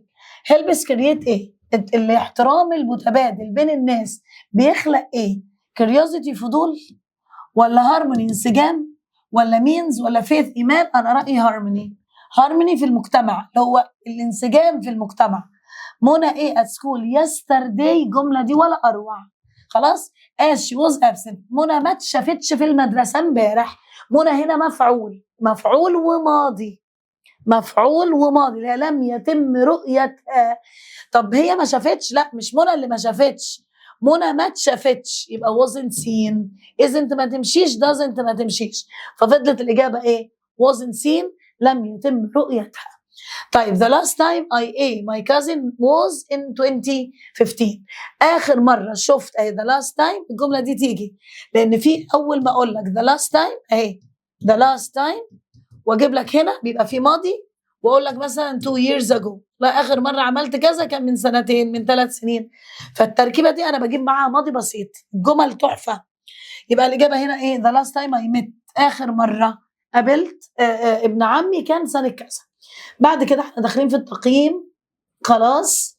بعد كده الخامس بيقول لي ايه؟ engineers، المهندسين receive ايه to develop skills، المهندسين بيحصلوا على ايه؟ mindfulness، تواصل بالعقل او رأي، ولا empathy تعاطف، ولا happiness سعادة، ولا training. طبيعي ما دام مهندس يبقى training. يعني ايه training؟ معناها تدريب. طيب flexibility، المرونة، and ايه help students او بالويز، المرونة بتساعد الموظفين adjust، يتوائم to fast changing environments، للتواصل السريع او التغييرات السريعة في المجتمع. flexibility and ايه؟ virtual ولا robotics ولا adaptability؟ برافو عليكم. adaptability معناها ان انا اقدر اتكيف، التكيف على المكان نفسه، يبقى عندي adaptation، ان انا قادرة اتواصل واتوائم مع المكان. طيب تكنولوجي، التكنولوجيا allows us، بتسمح لنا to a information instantly at the click of a button، بضغطة قلم. الله ينور عليكم. access، يعني ايه access؟ يصل. access معناها يصل. طب انا ignore، يتجاهل. build ناقص ايه؟ او build كانت ناقص منها كلمة. press معناها يضغط، او الصحافة، يضغط او صحافة، ما تنفعش. طيب our school، المدرسة بتاعتنا، خلاص ايه؟ old textbooks with new editions every year. خلاص المدرسة بتاعتنا adapt، بتتكيف وتتأقلم، ولا فالنتير بتتطوع، ولا ريديوس بتقلل، ولا ريبليس بتستبدل، الله ينور عليكم، ريبليس. لانها بتبدل او بتستبدل الكتب القديمه بالكتب الجديده. يبقى الوزاره والحكومه بتاعتنا او المدارس بتستبدل، يبقى ريبليس. A good student، الطالب الكويس must aid to new situations. الله ينور عليكم. دي بقى اللي adapt. يعني ايه adapt؟ يتكيف ويتأقلم. اللي بعد كده بيقول لي ايه؟ بيقول لي many products، منتجات كتيرة in the market. مالهم؟ are ايه rather than natural. في حاجات كتيرة من المنتجات artificial صناعي، ولا sustainable مستدام، ولا empathy تعاطف، ولا virtual افتراضي. انا رأيي هتبقى artificial، يبقى عكس كلمة natural artificial، عكس كلمة natural artificial. طيب teachers encourage، المدرسين بيشجعوا، احنا بنشجع ايه in students to solve problems creatively، بشكل لائق او بشكل مبدع. يبقى creativity. بصوا creativity معناها ايه؟ creativity الابداع. يجي واحد يقول لي يا ميس stability، اقول لك لا، دي معناها استقرار يا حبيب قلبي. طب adapt يتأقلم يا حبيب قلبي. درون معناها طائرة بدون سائق يا بابا، ولا كلمة تمشي على الجملة. People must stay away when interacting with strangers or new situations. ايه رأيكم؟ الناس لازم stay ايه؟ الله ينور عليكم. stay artificial صناعي، ولا green نظيف او مفيد للبيئة، ولا respectful، ولا flexible. هي ممكن يبقى people must stay ايه؟ flexible. يعني ايه flexible؟ لازم ابقى مرن، عندي مرونة، ما بقاش متنح. خلاص؟ مرونة. طيب ايه كان complete repetitive tasks، اللي بيكمل حاجات متكررة اوتوماتيكالي في المصانع. يعني حاجة واحدة متكررة، هو بيعمل حاجة واحدة كده، ده اسمه الروبوت اللي هو الإنسان الآلي. ما ينفعش أقول الدرون، لأن الدرون دي طائرة بدون سائق، ولا سبيشالست متخصص، ولا كانديديت المتقدم للوظيفة، ما تمشيش. طب ايه means the ability to produce new and original ideas، ان انا اقدم افكار رائعه وجميله. الله ينور. creativity. يعني ايه creativity؟ معناها الابداع. طب يعني ايه empathy؟ التعاطف. يعني ايه flexibility؟ المرونه. يعني ايه addiction؟ الادمان. يبقى انا كده عرفت معنى كذا واحده. after getting married، بعد ما اتجوزت، she needs، احتاجت to life in the new city. واحدة اتجوزت فهي عايزة تتأقلم على الحياة في المدينة الجديدة، يبقى adapt. يعني ايه adapt؟ يتأقلم. adapt يتأقلم. adapt يتأقلم. بعد كده يجي لي برضو القطعه، وزي ما قلت لكم كده بنتعلم نحل كومبريهنشن. لسه قايله لكم في الفيديو من الاول ازاي نحل القطعه، تمام؟ ازاي اقول الاسئله وبعد كده القطعه تتحل. طيب تعالوا بقى نروح للري رايت هنا. سما started learning English in 20 او 2009. سما ابتدت تتعلم انجليزي خلاص سنه مثلا 2009، وعايزه ادخل على الجمله دي فور. طب انا لو حطيت يا مس يسرا في الجمله فور وسنه 2009، خلاص 429، ايه رايكم؟ فور هنا هتجيب ايه؟ الله ينور على اولادي، هتبقى سما has learned. عايز تعملها learned كده براحتك. انجلش فور، خلاص كده، واروح جايبه ايه؟ اروح شايله دي وجايبه لها الفتره الزمنيه فور مثلا 11 years. يبقى انا كده حلت لك الجمله بشكلين، يا اما بجيب فور بفتره زمنيه او سنس، يعني زي ما انا عملت لك اخر الجمله كده، خلاص، وجبت لك معاها هاف وهاز وتصريف ثالث. ايه اللي وصلني للتركيبه دي؟ ان اليونت دي بتتكلم عن، يلا بينا، just already yet since for ever never recently lately it's the first time so far how long over the years in the last years. الكلمات دي بتجيب ايه يا مس يسرا؟ have وhas وتصريف ثالث. طيب مريم went to Italy and came back، واحده راحت ورجعت، فعايزه معنى راحت ورجعت، فهتبقى مريم مالها؟ has been to Italy. طب لو راحت ولسه في المكان يبقى has gone، يبقى مريم has been to Italy. مريم راحت ايطاليا، خلاص اهي to Italy، واروح حاطه فول ستوب. طب انا ايه فهمته من has been to؟ راح ورجع. طب لو راح ولسه في المكان gone to. طب لو راح واقيم زينا كده في مثلا في المكان اللي احنا عايشين فيه هتبقى been in. بعد كده ادهم has lived in Alexandria for 5 years. هروح شايله كلمه for 5 years واروح كاتبه مكانها since مثلا سنه 2000 مثلا، عشان اظبط الفتره الزمنيه بتاعتي زي ما ظبطت لكم فور بالفتره الزمنيه بتاعتها. ايه رايكم؟ ولقيت في الجمله has lived يبقى الجمله هتنزل زي ما هي. يبقى انا كده ادهم has lived in Alexandria since كذا، يبقى انا ظبطت جملتي. طيب ندى last saw، ندى اخر مره شافت cousin 2 weeks ago من اسبوعين، وعايزه استخدم hasn't. احنا متفقين ان have وhas بيجيبوا تصريف ثالث. في اللحظه دي اروح قايله ايه؟ ان ندى الله ينور على اولادي hasn't seen her cousin امتى؟ since a week. انا رايي for a week احلى. لو since last week و for a week حسب بقى انت عايز تختار فتره زمنيه ايه. he finished his lunch a moment ago، وخلص الغدا من دقيقه. وعايزه اقول just، يبقى he has just finished his homework. ليه بقى انا عملتها كده او his lunch؟ ليه انا عملتها كده؟ لان just already ويت بتجيبها في has وتصريف ثالث. بعد كده بيقول لي مو صلاح ماله has played for Liverpool 17، وعايزه استخدم الجمله دي فور. اروح عامله فور اهي، واروح عامله مثلا 20 years او 11 years او 2 years، شوف انت عايز ايه. for 2 years والله هو اشتغل لمده، المفروض من 2017 يكون اشتغل مثلا 3 سنين و6، 3 و6 يبقوا كام يا يسرا؟ يبقوا 9. ماشي، انا عشان الدنيا عندنا زي الفل. يبقى for 9 years. يبقى مو صلاح ماله has played for Liverpool كذا، يبقى انا ظبطت جملتي. طيب he practiced swimming، هو اتدرب daily when he was young، وعايز استخدم since. بحس اروح حتى since في النص واجيب بعد since since he was young. خلاص انا كده ظبطت جملتي خلاص. واروح قايله he has practiced. الطريقه دي بتخليك ما تغلطش في اللجنه. بجيب since في مكانها الصح، بجيب for في مكانها الصح، بجيب just already في مكانها الصح، بجيب for بمكانها الصح، واروح ظابطه الجمله have وhas ماضي. شايفين الطريقه دي حلوه جدا في الريرايت. يعني انا لما بعلم الولاد يحلوا ريرايت، خلاص هو طالب منك ايه جوه الاقواس؟ مش طالب مني just، طالب مني already، طالب مني yesterday. اقول لك طيب مكانها فين في الجمله؟ يقول لي مكانها في الحته، اروح كاتبه الكلمه في المكان واقول له اظبط الجمله على المكان الصح للكلمه. خلاص. طيب علي went to أسوان، he came back، معنى كده ان هو راح وايه ورجع، فهتبقى علي has been to أسوان. علي has been to أسوان، يبقى هو راح ورجع.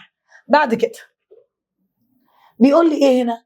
I last saw أحمد 2 years ago، أنا آخر مرة شفت أحمد من 2 سنين، وبرضه عايز يحط لي في الجملة haven't. خلاص كده يبقى في اللحظة دي أروح قايلة إيه؟ I haven't، وأنا عارفة إن haven't بتجيب تصريف تالت. I haven't seen أحمد. I haven't seen أحمد. خلاص. وأروح قايلة بقى for 2 years. عايز تقول لي بقى since براحتك، لأنه ما طلبش لا since ولا for. since مثلا 2023 براحتك. طيب I met my uncle a few minutes ago، أنا لسه مقابل عمي.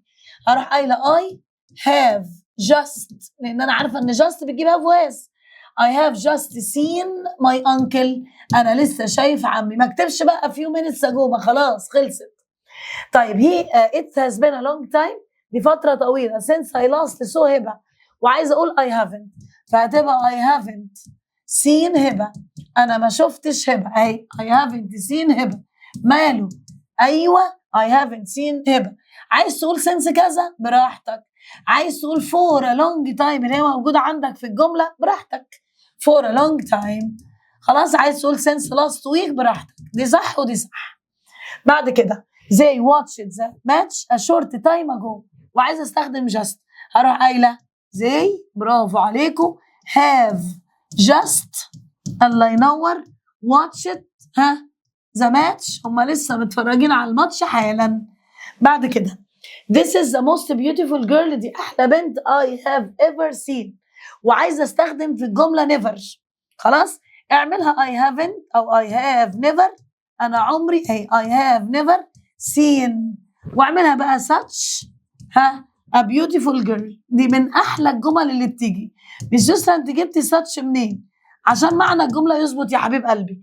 انا عارفه ان نيفر بتجيبها في هاز تصنيف ثالث، خلاص. هو بيقول لي انا عمري ما شفت بنت حلوه زي كده، يبقى I have never seen such a beautiful girl، فبجيب such واجيب الصفه واكمل.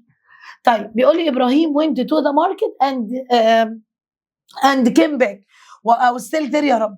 ابراهيم راح الماركت ولسه هناك، يبقى ابراهيم الله ينور has gone to the market. يبقى انا كده فهمت من الجمله انه ايه؟ ذهب ولم يعد. يبقى انا كده بوضح لك كل جمله اتحلت على اساس ايه. بعد كده the last time I saw حسن was in June. يا مس يسرا انا اخر مره شفت حسن في جون، زي ما علمتكم بروح كاتبه سنس هنا، خلاص، واروح كاتبه سنس جون. طيب سنس هنا بتجيب ايه؟ هاف هاز تصنيف ثالث، يبقى I haven't عشان اظبط المعنى I haven't seen ايه حسن، انا ما شفتش حسن since جون. الطريقه دي تحفه في حل الريرايت. بعد كده يلا بينا. artist الفنانين often use creativity and skill، بنستخدم المهارات to a distinctive works of art. create ولا play ولا give ولا adapt؟ الله ينور عليك. create يعني ايه create؟ يخلق او يبدع، يخلق او يبدع. youth الشباب should a for jobs، لازم الشباب تدور في هنا فور، make for ولا replace for ولا apply for ولا waste for؟ انا رايي apply، يتقدم. he gains a practical experience، هو بيكتسب الخبره العمليه by joining a company، بانضمامه للشركه as a intern. يعني ايه intern؟ متدرب. امال يعني employer؟ صاحب العمل. يعني ايه owner؟ صاحب العمل او مالك، خلاص. يعني ايه تشيت؟ غشاش او يغش. يبقى انا كده تمام. education التعليم develops، التعليم بيطور ايه؟ by providing knowledge، عشان بيدينا معرفه واكسبيرينس، خبره وتشالنج. التعليم بيطور الايه؟ intelligence، ذكائنا. اكيد مش بيطور الغباء ولا الاوبستكلز المعوقات ولا الفايلنس العنف. يبقى انا كده عندي فايلنس العنف. طيب when we have a problem، لما يبقى عندنا مشكله we should find the best ايه؟ الله ينور عليكم. هتبقى best solution، احسن حل. طب تنفع اوبستكل عائق؟ لا. ايم هدف؟ ما تمشيش. فيلير فشل؟ ما تمشيش. طيب اسماء ايه؟ اسوان recently، وجاب لي في اخر الجمله كلمه recently. الله ينور على اولادي. يبقى has visited، has visited. طب يسرا جبتي has visited منين؟ لسه قايلين recently وجاست اوريدي، بتجيبها في has تصريف تالت. they are friends all their life. جميله قوي الجمله دي، هم لسه اصحاب. فكده معنى الجمله ان الفعل له اثر. يبقى هنا الله ينور have been. بصوا حتى رحت الوير، لا انت ما تمشيش، لان هم كده بقوا اصحاب وخلصوا. طيب اس 3 hours منذ 3 ساعات، انا كده واقفه بقالي 3 ساعات اصور لكم. سنس، وراح فاتح بعد سنس جمله. الله ينور على اولادي. since he came، يبقى لو فتح اقواس بعد since بجيب بعدها ماضي فتره زمنيه او have has تصريف ثالث. طيب she has been studying English، هي بتدرس English، خلاص. 2 hours now، من ساعتين لحد دلوقتي، خلاص. الله ينور. هتبقى for لمده. ينفع اجو؟ لا. from؟ لا. since؟ لو since ده هتبقى 2 o'clock، عشان لو جاب لكم since يبقى انا عارفه الفرق بين since و for. طيب يوسف ايه in a band since 20 ايه او 2001. يوسف شغال في الباند اللي هو الفريق الموسيقي منذ.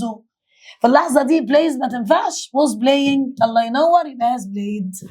يبقى انا خلاص طلعت من التقييمات عارف ان since و for و just already و yet بياخدوا have تصريف ثالث. a professional ايه كان provide. البروفيشنال ده معناه محترف، بيدينا اكسبرت، خبره وادفايس تو بزنس. يبقى الله ينور عليكم. كونسلتنت. يعني ايه كونسلتنت؟ مستشار. كونسلتنت معناه ايه يا مس يسرا؟ مستشار. طيب جود ليدرز، القاده الكويسين always aim، بيهدفوا to a stress among their team members. والله انا لما بعمل فريق لازم يبقى الستريس، الضغط بين الفريق، increase بيزيد ولا artificial صناعي ولا replace يستبدل ولا reduce يقل. ايوه بنقلل التوتر. حتى التيم بتاعنا ربنا يهديهم، لو في اي حاجه يا مؤمن اركن، يا محمد خلي بالك من شغلك، يا خالد كذا، يا رامي كذا، يا محمد كذا، يعني كل واحد فيهم بايه، يا يسرى، يعني عشان ايه؟ انا ما قلتش اساميهم طبعا، انا بقول اسامي خياليه. فايه فبيبقى reduce stress، بنقلل التوتر بين الناس. spending too much can harm mental and physical well-being. والله احنا ممكن نعمل حاجه، اكتبوا اسامي التيم بتاعي، والله العظيم اللي فيكم يعرف اسامي التيم يكتبوا، انا قلت اي اسامي دلوقتي خلاص. طيب spending too much can harm mental and physical well-being. طيب انا دلوقتي لما هسبند too much اللي بيقلل خلاص ولا بيهارم بيضر؟ هو كده عايز يضر المنتال. يبقى انا سكرين تايم. ايه بقى السكرين تايم؟ الوقت الشاشه، ان انا اقعد كتير قوي متنح قدام التليفون، ده اسمها سكرين تايم. طيب I haven't met my old friends since جاب لي haven't met وفتح لي اقواس من بعد since، يبقى moved خلاص من قبل ما ابص على الاختيارات. طيب in mania for 6 years، هنا انت عندك for وفتره زمنيه ومفيش اي حاجه تدل ان الفعل خلص، يبقى have lived بس. الله ينور على اولادي. بعد كده بيقول لي I have known him، انا اعرفه I have known him، جاب لي هنا have known وجاب لي بره الاقواس ماضي. ايه اللي من الكلمات يجي قبلها have وهاز وبعدها ماضي؟ الله ينور على اولادي، تبقى since. ايه the last meeting؟ حلوه قوي الجمله دي، منذ الاجتماع الاخير. we haven't seen each other. الله ينور، اقولها for ولا اخدها since؟ الاجابه since. طب لو for هتبقى for the last week، يبقى لو جاب لي ركزوا مع for the last يبقى the last وفتره زمنيه، the last week the last month the last year اهي the last day، يبقى اي فتره زمنيه بتاخد for. طب لو since the last meeting جاب لي حدث زي meeting conference، ده بياخد since. طيب a salary ensures workers and rabbit fairly to their efforts. ايوه artificial صناعي ولا درون الطائره ولا decent يعني لائق، decent معناها لائق، ولا flexible مرن؟ ايوه هتبقى decent. طيب بعد كده engineers المهندسين in the space industry في صناعه الفضاء بيشتغلوا على advanced بس aerospace، يبقى ده الصح. اصل فارم مزرعه وفاكتوري مصنع ورود طريق لا. ايه means the ability القدره to produce new and original ideas، انا عندي قدره ان انا ابدع افكار. هل هقول empathy تعاطف، creativity ابداع، flexibility مرونه، ولا addiction ادمان؟ الاجابه هتبقى creativity الابداع. بعد كده بيقول لي people make a when they guess what will happen in the future. انا دلوقتي هخمن، guess معناه يخمن اللي هيحصل في المستقبل. الله ينور، يبقى make a prediction.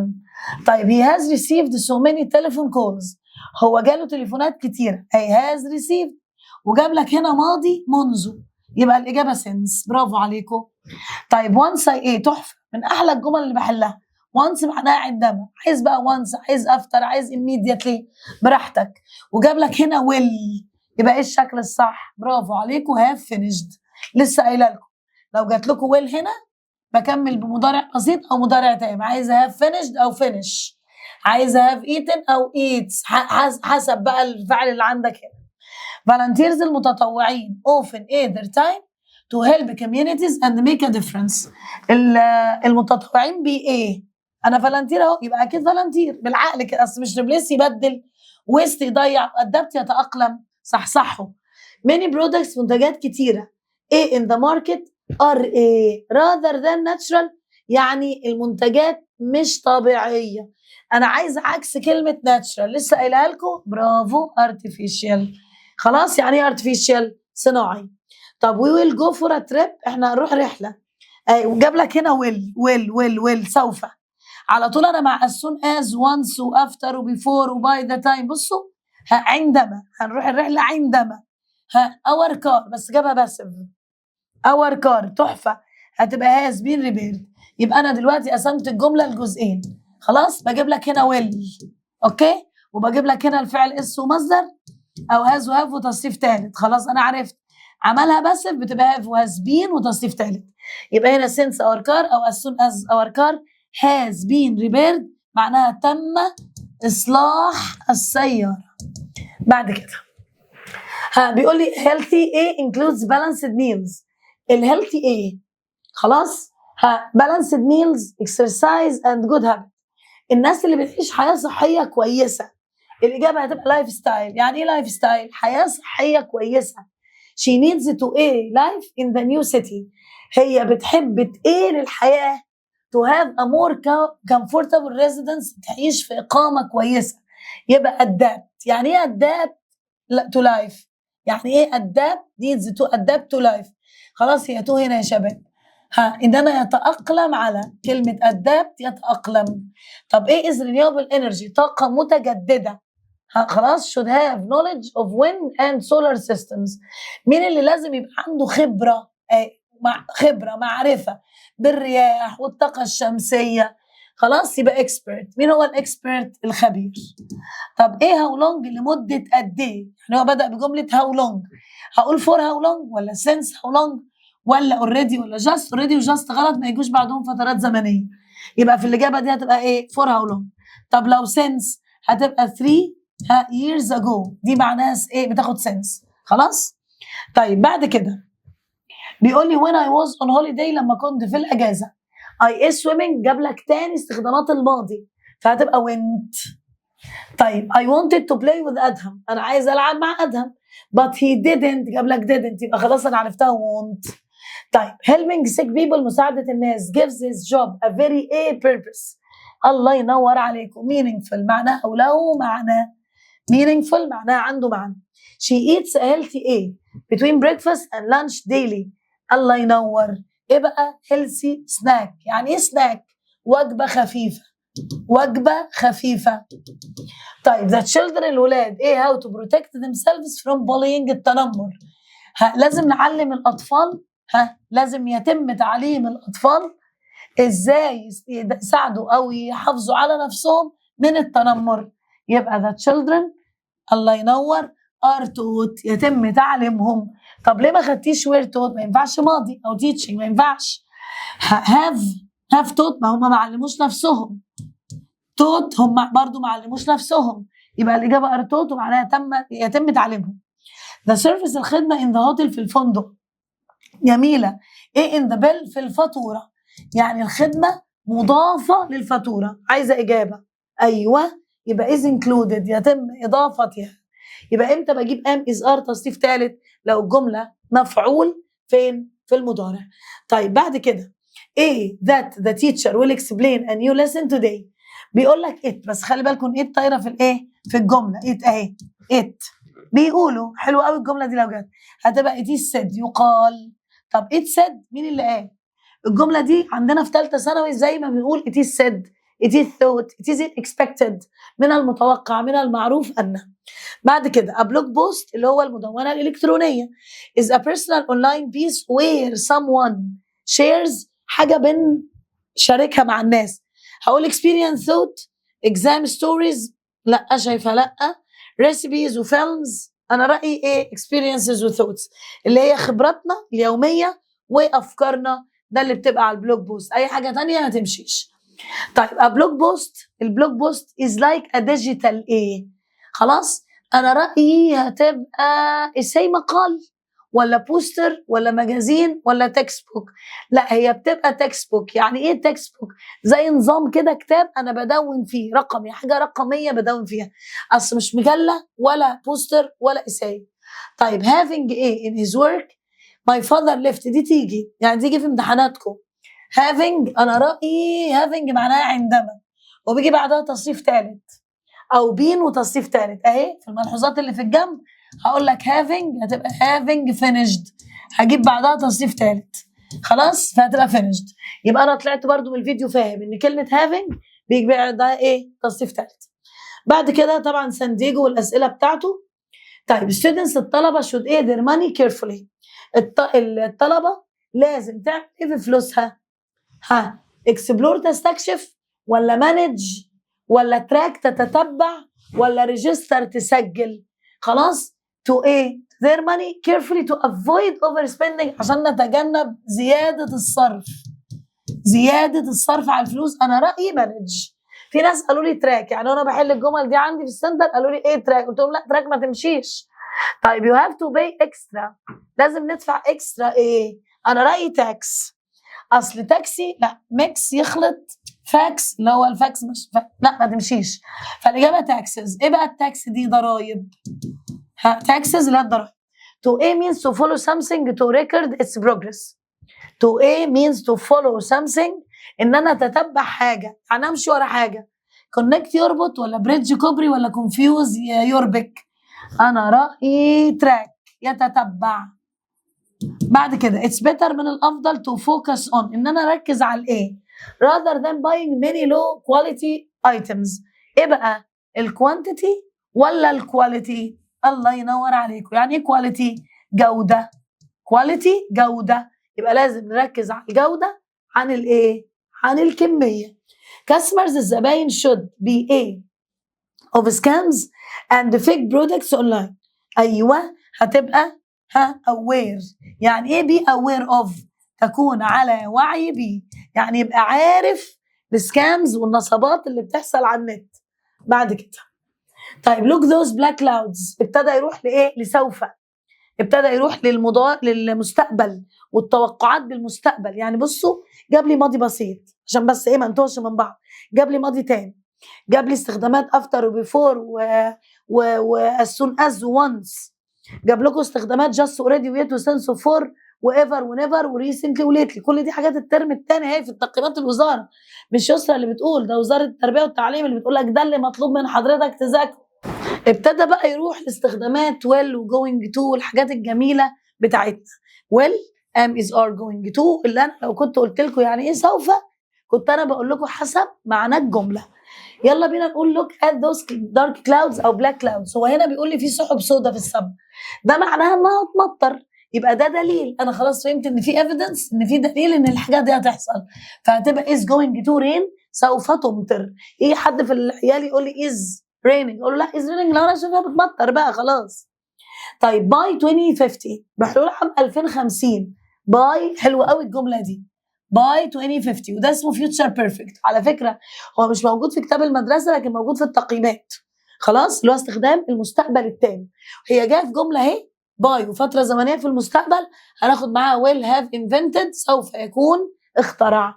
يبقى لو جات لكم باي وفتره زمنيه في المستقبل باخد will have وتصريف ثالث اهي باي وفتره زمنيه في المستقبل زي باي 2030 مثلا بختار معاها will have وتصريف ثالث. اما لو جات لكم باي وفتره زمنيه خلاص في الماضي زي باي 1998 هختار معاها had وتصريف ثالث خلاص. بعد كده I expect انا بتوقع ان our team في expect هنا جاب لك expect او think او hope اختار معاها will win هيفوز. طيب our last lesson الدرس بتاعنا ايه at 2 هيخلص خلاص. our last lesson at 2 o'clock this morning. يبقى انا رايي ان هو finishes. ليه يا مس يسري خدتوها finishes؟ لان ده ميعاد ثابت، هو كده الدرس بيخلص الساعه كذا او حوالي الساعه كذا. طيب we are studying this book by the end of this year اهي by the end of this year. يبقى لو عندي by وفتره زمنيه في المستقبل خلاص كده او by the end of this year هختار will have finished. يبقى امتى بنختار will have وتصريف ثالث؟ امتى بنختار will have eaten will have finished will have studied will have invented؟ لو معايا by وفتره زمنيه في المستقبل او معايا by the end of. طيب بعد كده اروح للريرايت وقال لي ايه يا مس يسرا؟ I intend to study medicine. انا بنوي intend. جاب لك في جمله كلمه intend، جاب لك plan يخطط، جاب لك كلمه decide يقرر. يبقى في اللحظه دي هقول I am going to study medicine. I'm going to study medicine. I'm going to study medicine. طيب once I have done the research I will start. كل اللي هتعمله هو عايز كلمه after، هتشيل كلمه once وتحط لي كلمه after. لو لاحظت ان هنا فيها done والجمله الثانيه will يبقى انا كده ظبطت جملتي. يبقى after once و by the time كل الكلمات دي بتجيب الفعل بعدها اس ومصدر او have وهاز وتصريف ثالث والجمله الثانيه will. طيب we will leave when his sister arrives. عايز استخدم until وعايزه ايه اقول حتى او ايه هو ما عملش الحاجه دي حتى وصل، يبقى he will leave when his sister arrives. يبقى he won't leave بجيب قبلها مستقبل منفي until حتى his sister arrives لحد ما اخته توصل. يبقى انا عملت ايه مع till وانتل؟ خلاص كده جبت قبلها won't اللي هي المستقبل المنفي، وجبت بعدها اس ومصدر او have وhas وتصريف ثالث. طيب what are your plans؟ ايه خططك for the weekend؟ وجايب لك going to، هتقول له I am going to خلاص مثلا eat pizza، والله هتبقى حاجة جميلة جدا لو كنا بيتزا. I'm going to eat pizza. طيب everything is arranged، وجاب لك في الجملة arranged، خلاص أنا رتبت إن أنا أعمل حاجة دي أو حجزت، يبقى قال لك everything is arranged for my birthday، وقال لك I، فهتقول له I am celebrating أو بحتفل، بلاش celebrate عشان تضايقكم. I am مثلا having my birthday party، والله أنا هعمل حفلة عيد ميلادي. بعد كده by the time you get home، أول ما توصل البيت، لسه قايلين أهي by the time وجاب لك get. طب ما فيش get، هتبقى have got، يبقى أنا بجيب مضارع أو have وhas تصريف تاني.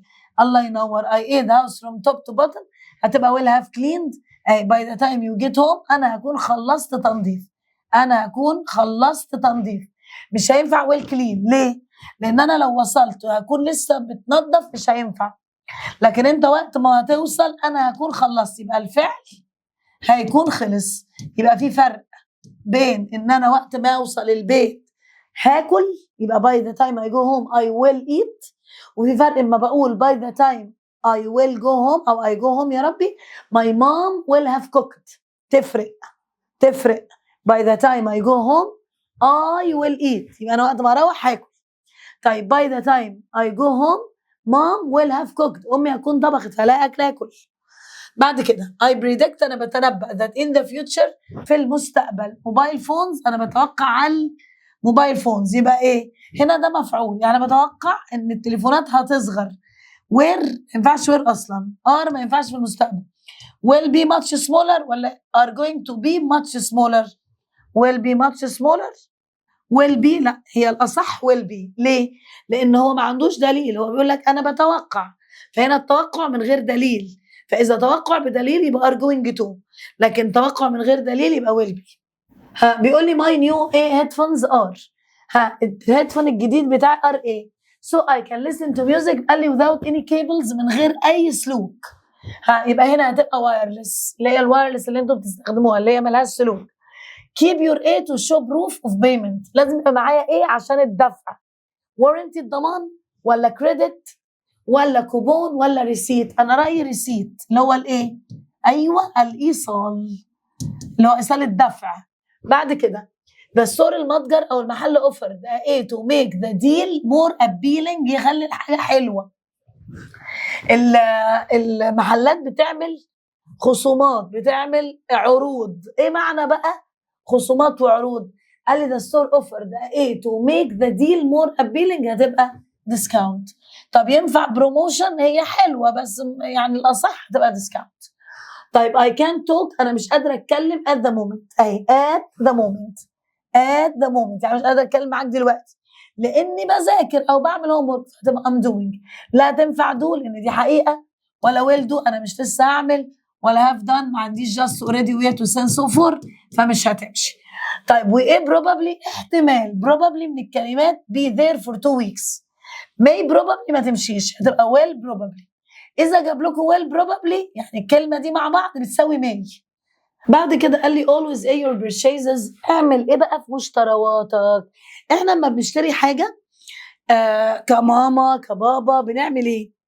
بنسكان، بنعملها سكان، ولا بنرينج اب بنعمل عليها الكود كده، ولا بنتراك بنتتبعها، ولا ريجستر بنسجلها؟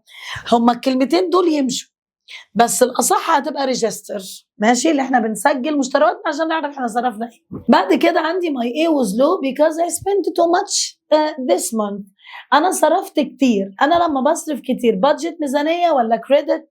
المديونات ولا ديبت الرصيد او الفلوس اللي ليك، ولا بالانس؟ انا رايي هتبقى بالانس اللي هو الرصيد بتاعك، خلاص، لان هنا برضو الكلمه مكتوبه غلط.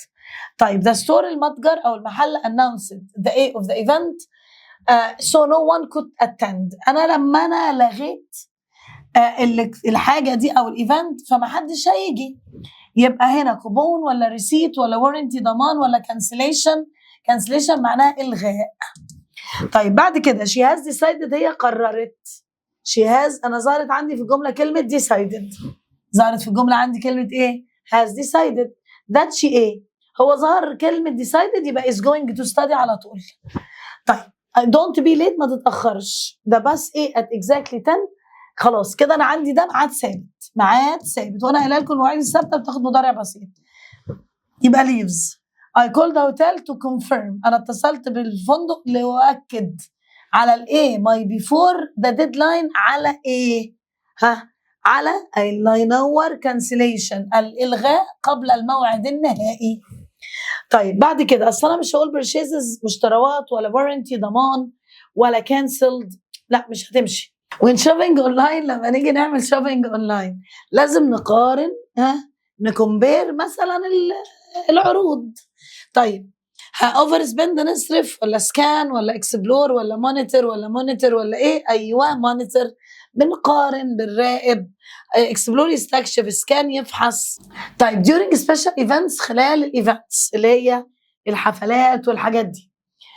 ستورز المتاجر او المحلات may ايه discounts بتعرض علينا to attract more customers. انت برافو عليك هتعملها may offer بتعرض.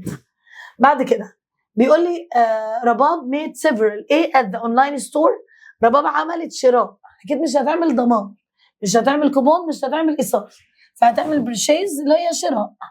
before buying a product check its ايه. قبل ما نشتري المنتج بنتشيك its ايه to make sure it will last a long time. durability اللي هي المتانة او جودة المنتج durability. طيب the phone comes with a 2-year. التليفون جاي مع 2 ضمان يبقى warranty واكتب عليها ضمان. my new headphones are ايه so I can listen to music without any cables هتبقى wireless. the store announced the A of the event. انتوا خدتوها cancellation لا إلغاء. always keep your A to show your proof. احنا خدناها receipt اللي هو الإيصال. the A a list before they go to the mall.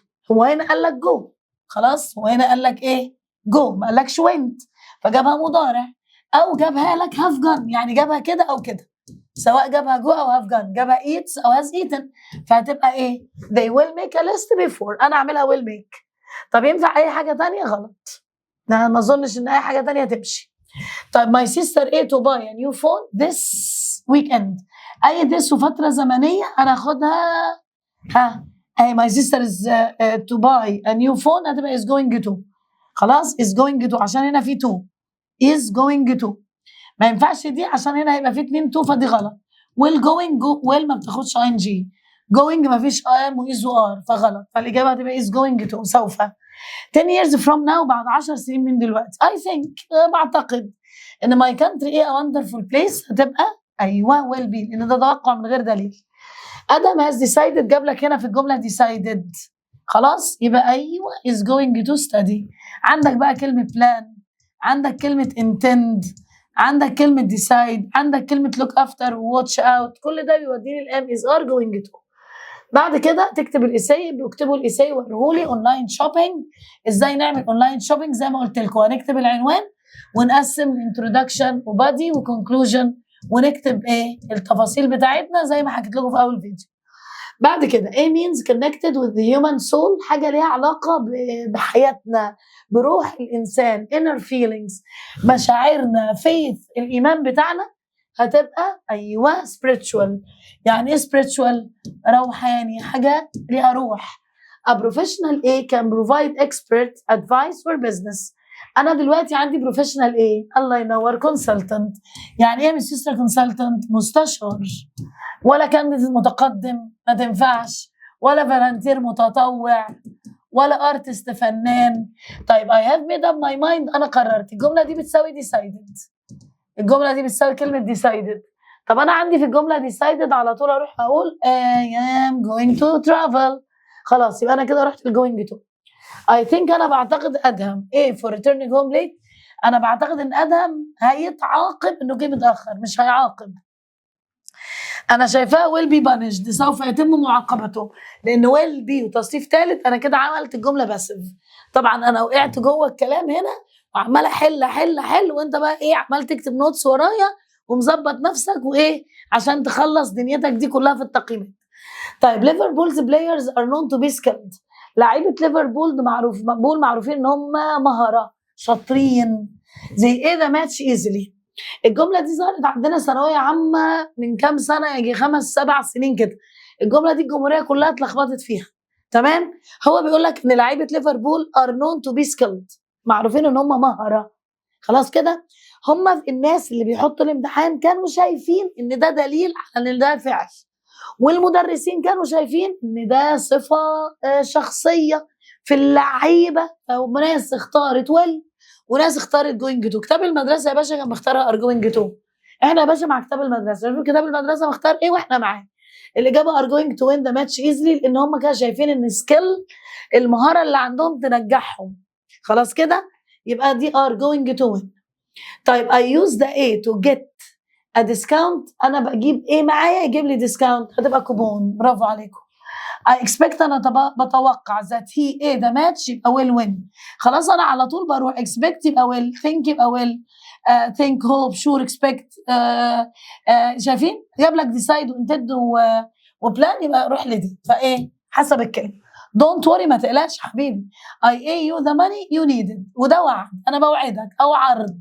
ومعنى العرض ان انا I will lend. شال لا، لان شو نصيحه ما تمشيش. I'm lending لا، ده مش ترتيب. طب I'm studying medicine. خلاص انا بدرس medicine. خلاص انا بدرس يبقى I'm going to be. ده دليل. زي كنت بقول للعيال انت في سنه كام، يقول لي انا في اولى ثانوي، هقول له you will be a doctor. ده توقع من غير دليل. طب I am in the faculty of medicine. ميزه انا بدرس طب، خلاص انا دخلت الكليه، فاقول له you are going to be a doctor. بعد كده ابتدى يروح لكلمه اسمها ايه means a plan for spending and saving. حاجه انت بتعملها عشان تعرف انت ايه هتصرف قد ايه over a period. خلاص. فده ممكن تبقى بالانس رصيد، ولا اوفر درافت الرصيد، ولا تاكس ضرايب، ولا بادجت. انا رايي البادجت الميزانيه. انت بتعمل لنفسك ميزانيه عشان تعرف انت هتصرف قد ايه. طيب a brand's reputation سمعه المنتج can be affected by the quality of its ايه. الله ينور عليكم. its product. خلاص كده. يبقى a brand's reputation can be affected by the quality of the product. يعني ايه product؟ المنتج. بعد كده let's hope يلا نتمنى that the wind ان الرياح، وجاب لك هنا hope. خلاص. ايوه away the clouds هتبقى will blow away the clouds. سوف تبعد الكلاودز اللي هي السحب. I think يعني ان هي ايه انا بعتقد، يبقى will find think عشان ما فيش دليل. it's better for to you من احسن لك to focus on ان انت تركز rather than buying many low quality items. انا دلوقتي هشتري low items. اللي هي ايه low items؟ اللي هي المنتجات البسيطه اللي احنا بنقول عليها ضعيفه المستوى. الله ينور عليك. يبقى it's better to focus on يبقى quality الجوده. quality الجوده. هنا بيقول لي don't phone me at 8 tomorrow. ما تتصلش بيا بكره الساعه 8. هو كده حدد الوقت، فهتاخد معاه will be ing. يلا بينا بقى نروح لازمنه المستقبل كلها. اذا جاب لك باي وفتره زمنيه في المستقبل زي باي 2030 او 2040 هختار will have وتصريف ثالث. جاب في الجمله بتاعتك all day tomorrow at 3 tomorrow from 3 to 7 tomorrow اختار will be ing. لو جاب لي كلمه intend plan decide اخد am is are going to. اما لو وصفنا الاعمار وجبنا بعض الافعال زي think و hope و sure و expect believe promise threaten or okay probably and perhaps باخد معايا will والمصدر والمفعول منها will be وتصريف ثالث. if you don't like one ingredient اذا ما عجبكش مثلا ingredient اللي هو مكون you can eat it with another. الله ينور. substitute. يعني ايه substitute؟ يستبدل. طب يعني ايه دب؟ يغمس. يعني ايه بيك؟ يخبز. يعني ايه تشوب؟ يقطع شرايح. بعد كده طيب giving advice اعطاء النصيحه carefully. ما دام انا بدي نصيحه help students بتساعد الطلبه ايه؟ الله ينور عليكم. make decisions. يعني ايه يا مس يسرا make decisions؟ معناها يتخذ القرار. طب يعني ايه ignore؟ يتجاهل. طب يعني ايه confuse؟ يربك. يعني ايه disrupt؟ يقاطع. طيب treasure your friendships يعني بنقدر الصداقة and treat others with أيوة respect. أكيد مش عامل الناس برودنس بوقاحة ولا disinterest ولا confusion ارتباك. ماليش دعوة بحد، أنا ليا دعوة بشغلي وبس، يبقى respect. طيب a good chef الطباخ الكويس knows عارف how to ingredients إزاي يكون المكونات بتاعته to create a delicious dish علشان يعمل وجبة جميلة. تعملوها blend معناها يخلط ولا substitute يبدل ولا steam يبخر ولا تشوب يقطع شرايح؟ يلا يا حلوين نختارها substitute. ساعات ماما تبدل مكون بمكون، ساعات تغير حاجة وتعمل لك وصفة جميلة جديدة حضرتك تاكلها. بعد كده he wouldn't be able to sleep until he had finished the homework. رحنا بقى للريبورتد سبيتش. هو قال لك until he had finished وجاب لك هنا had وجاب لي until وجاب لي قبلها wouldn't. دي جملة he wouldn't كذا until كذا يبقى he ايوه said هو قال. طب ينفع told؟ لا. told مين؟ هو قال لي مين؟ told لازم يجي بعدها مستمع. told لو قلت يسرى told احمد بقى في متكلم وفي مستمع، لكن said بيجي بعدها فعل وفعل على طول. he would they would I studied. يبقى ايه الفرق بين said و told؟ said معناها قال وبيجيب بعدها جملة كاملة من فعل وفعل على طول، لكن told بقى في متكلم مستمع وبعد كده يجيب بقى هي. طيب the cook الطباخ asked us طلب مننا to add vegetables into small pieces نقطع الخضروات before adding them to the soup. أنا رأيي chop معناها يقطع شرايح. طيب منى said منى قالت that she ate to be a writer إنها عايزة، بس هو هنا قال said قالت فالجملة ماضي، فwant غلط wants غلط يبقى wanted. طيب he said that هو قال ايه بقى؟ that her mother her with her homework then. خلي بالك ان he said that her mother her with her homework then في هنا كلمة then خلاص، وجاب لي اول الجملة said يبقى الجملة دي كانت جوه الاقواس مضارع مستمر فهتبقى was helping. بصوا يا شباب لو جاب لكم كلمة then اهي، لو جاب لي كلمة then هختار معاها was او were و ing. لو جه جاب لكم معاها the day before و the previous day هختار معاها had وتصريف ثالث خلاص اللي هي في جمله said وتولد. لو انا بدات الجمله بكلمه said وتولد يبقى انا حسب بدايه الجمله انا بكمل جملتي عادي، واخلي بالي من الكي وورد. لو ما عندكش كي وورد خلاص انت بتدور على ماضي خلاص كده. طيب they promised هم وعدوا ايه promised that they ate us as soon as they arrived. فخلاص انا جبت لك هنا promised وجبت لك هنا arrived يبقى اختارها would phone. برافو عليكم. طب he admitted هو اعترف that he ate the night before اللي بتساوي the day before لسه كاتبها لكم اهي يبقى had arrived. يبقى لو بدأنا الجملة بتاعت reported speech بsaid وتولد قال وأخبر أنا على طول أنا عينيا بصوا وأنا بحل معاكم بدور على ماضي، إما ماضي اللي هي past اللي هو past simple، يا إما was were و ing، يا إما had وتصريف ثالث، يا إما would وcould والكلمات دي. هو ده الشكل الصح للريبورتد سبيتش. يبقى جوه اليونت دي هيسالني على الفرق بين said وsaid to وتولد، هيسالني على الازمنه بتاعت الجمله، هيسالني على امتى الفيرب ما يتحولش، ودي هبقى اقولها لكم ايه في مره. بعد كده دلوقتي احنا خلصنا الحمد لله كل التقييمات اللي الوزاره منزلاها من اول اسبوع في الوزاره لحد اخر اسبوع في المدارس. احنا خلصنا كل حاجه. ربنا معاكم، ربنا يوفقكم. لو في اي حاجه ابعت في الكومنتس وانا بشوف كل الكومنتس بتاعتكم. بالتوفيق.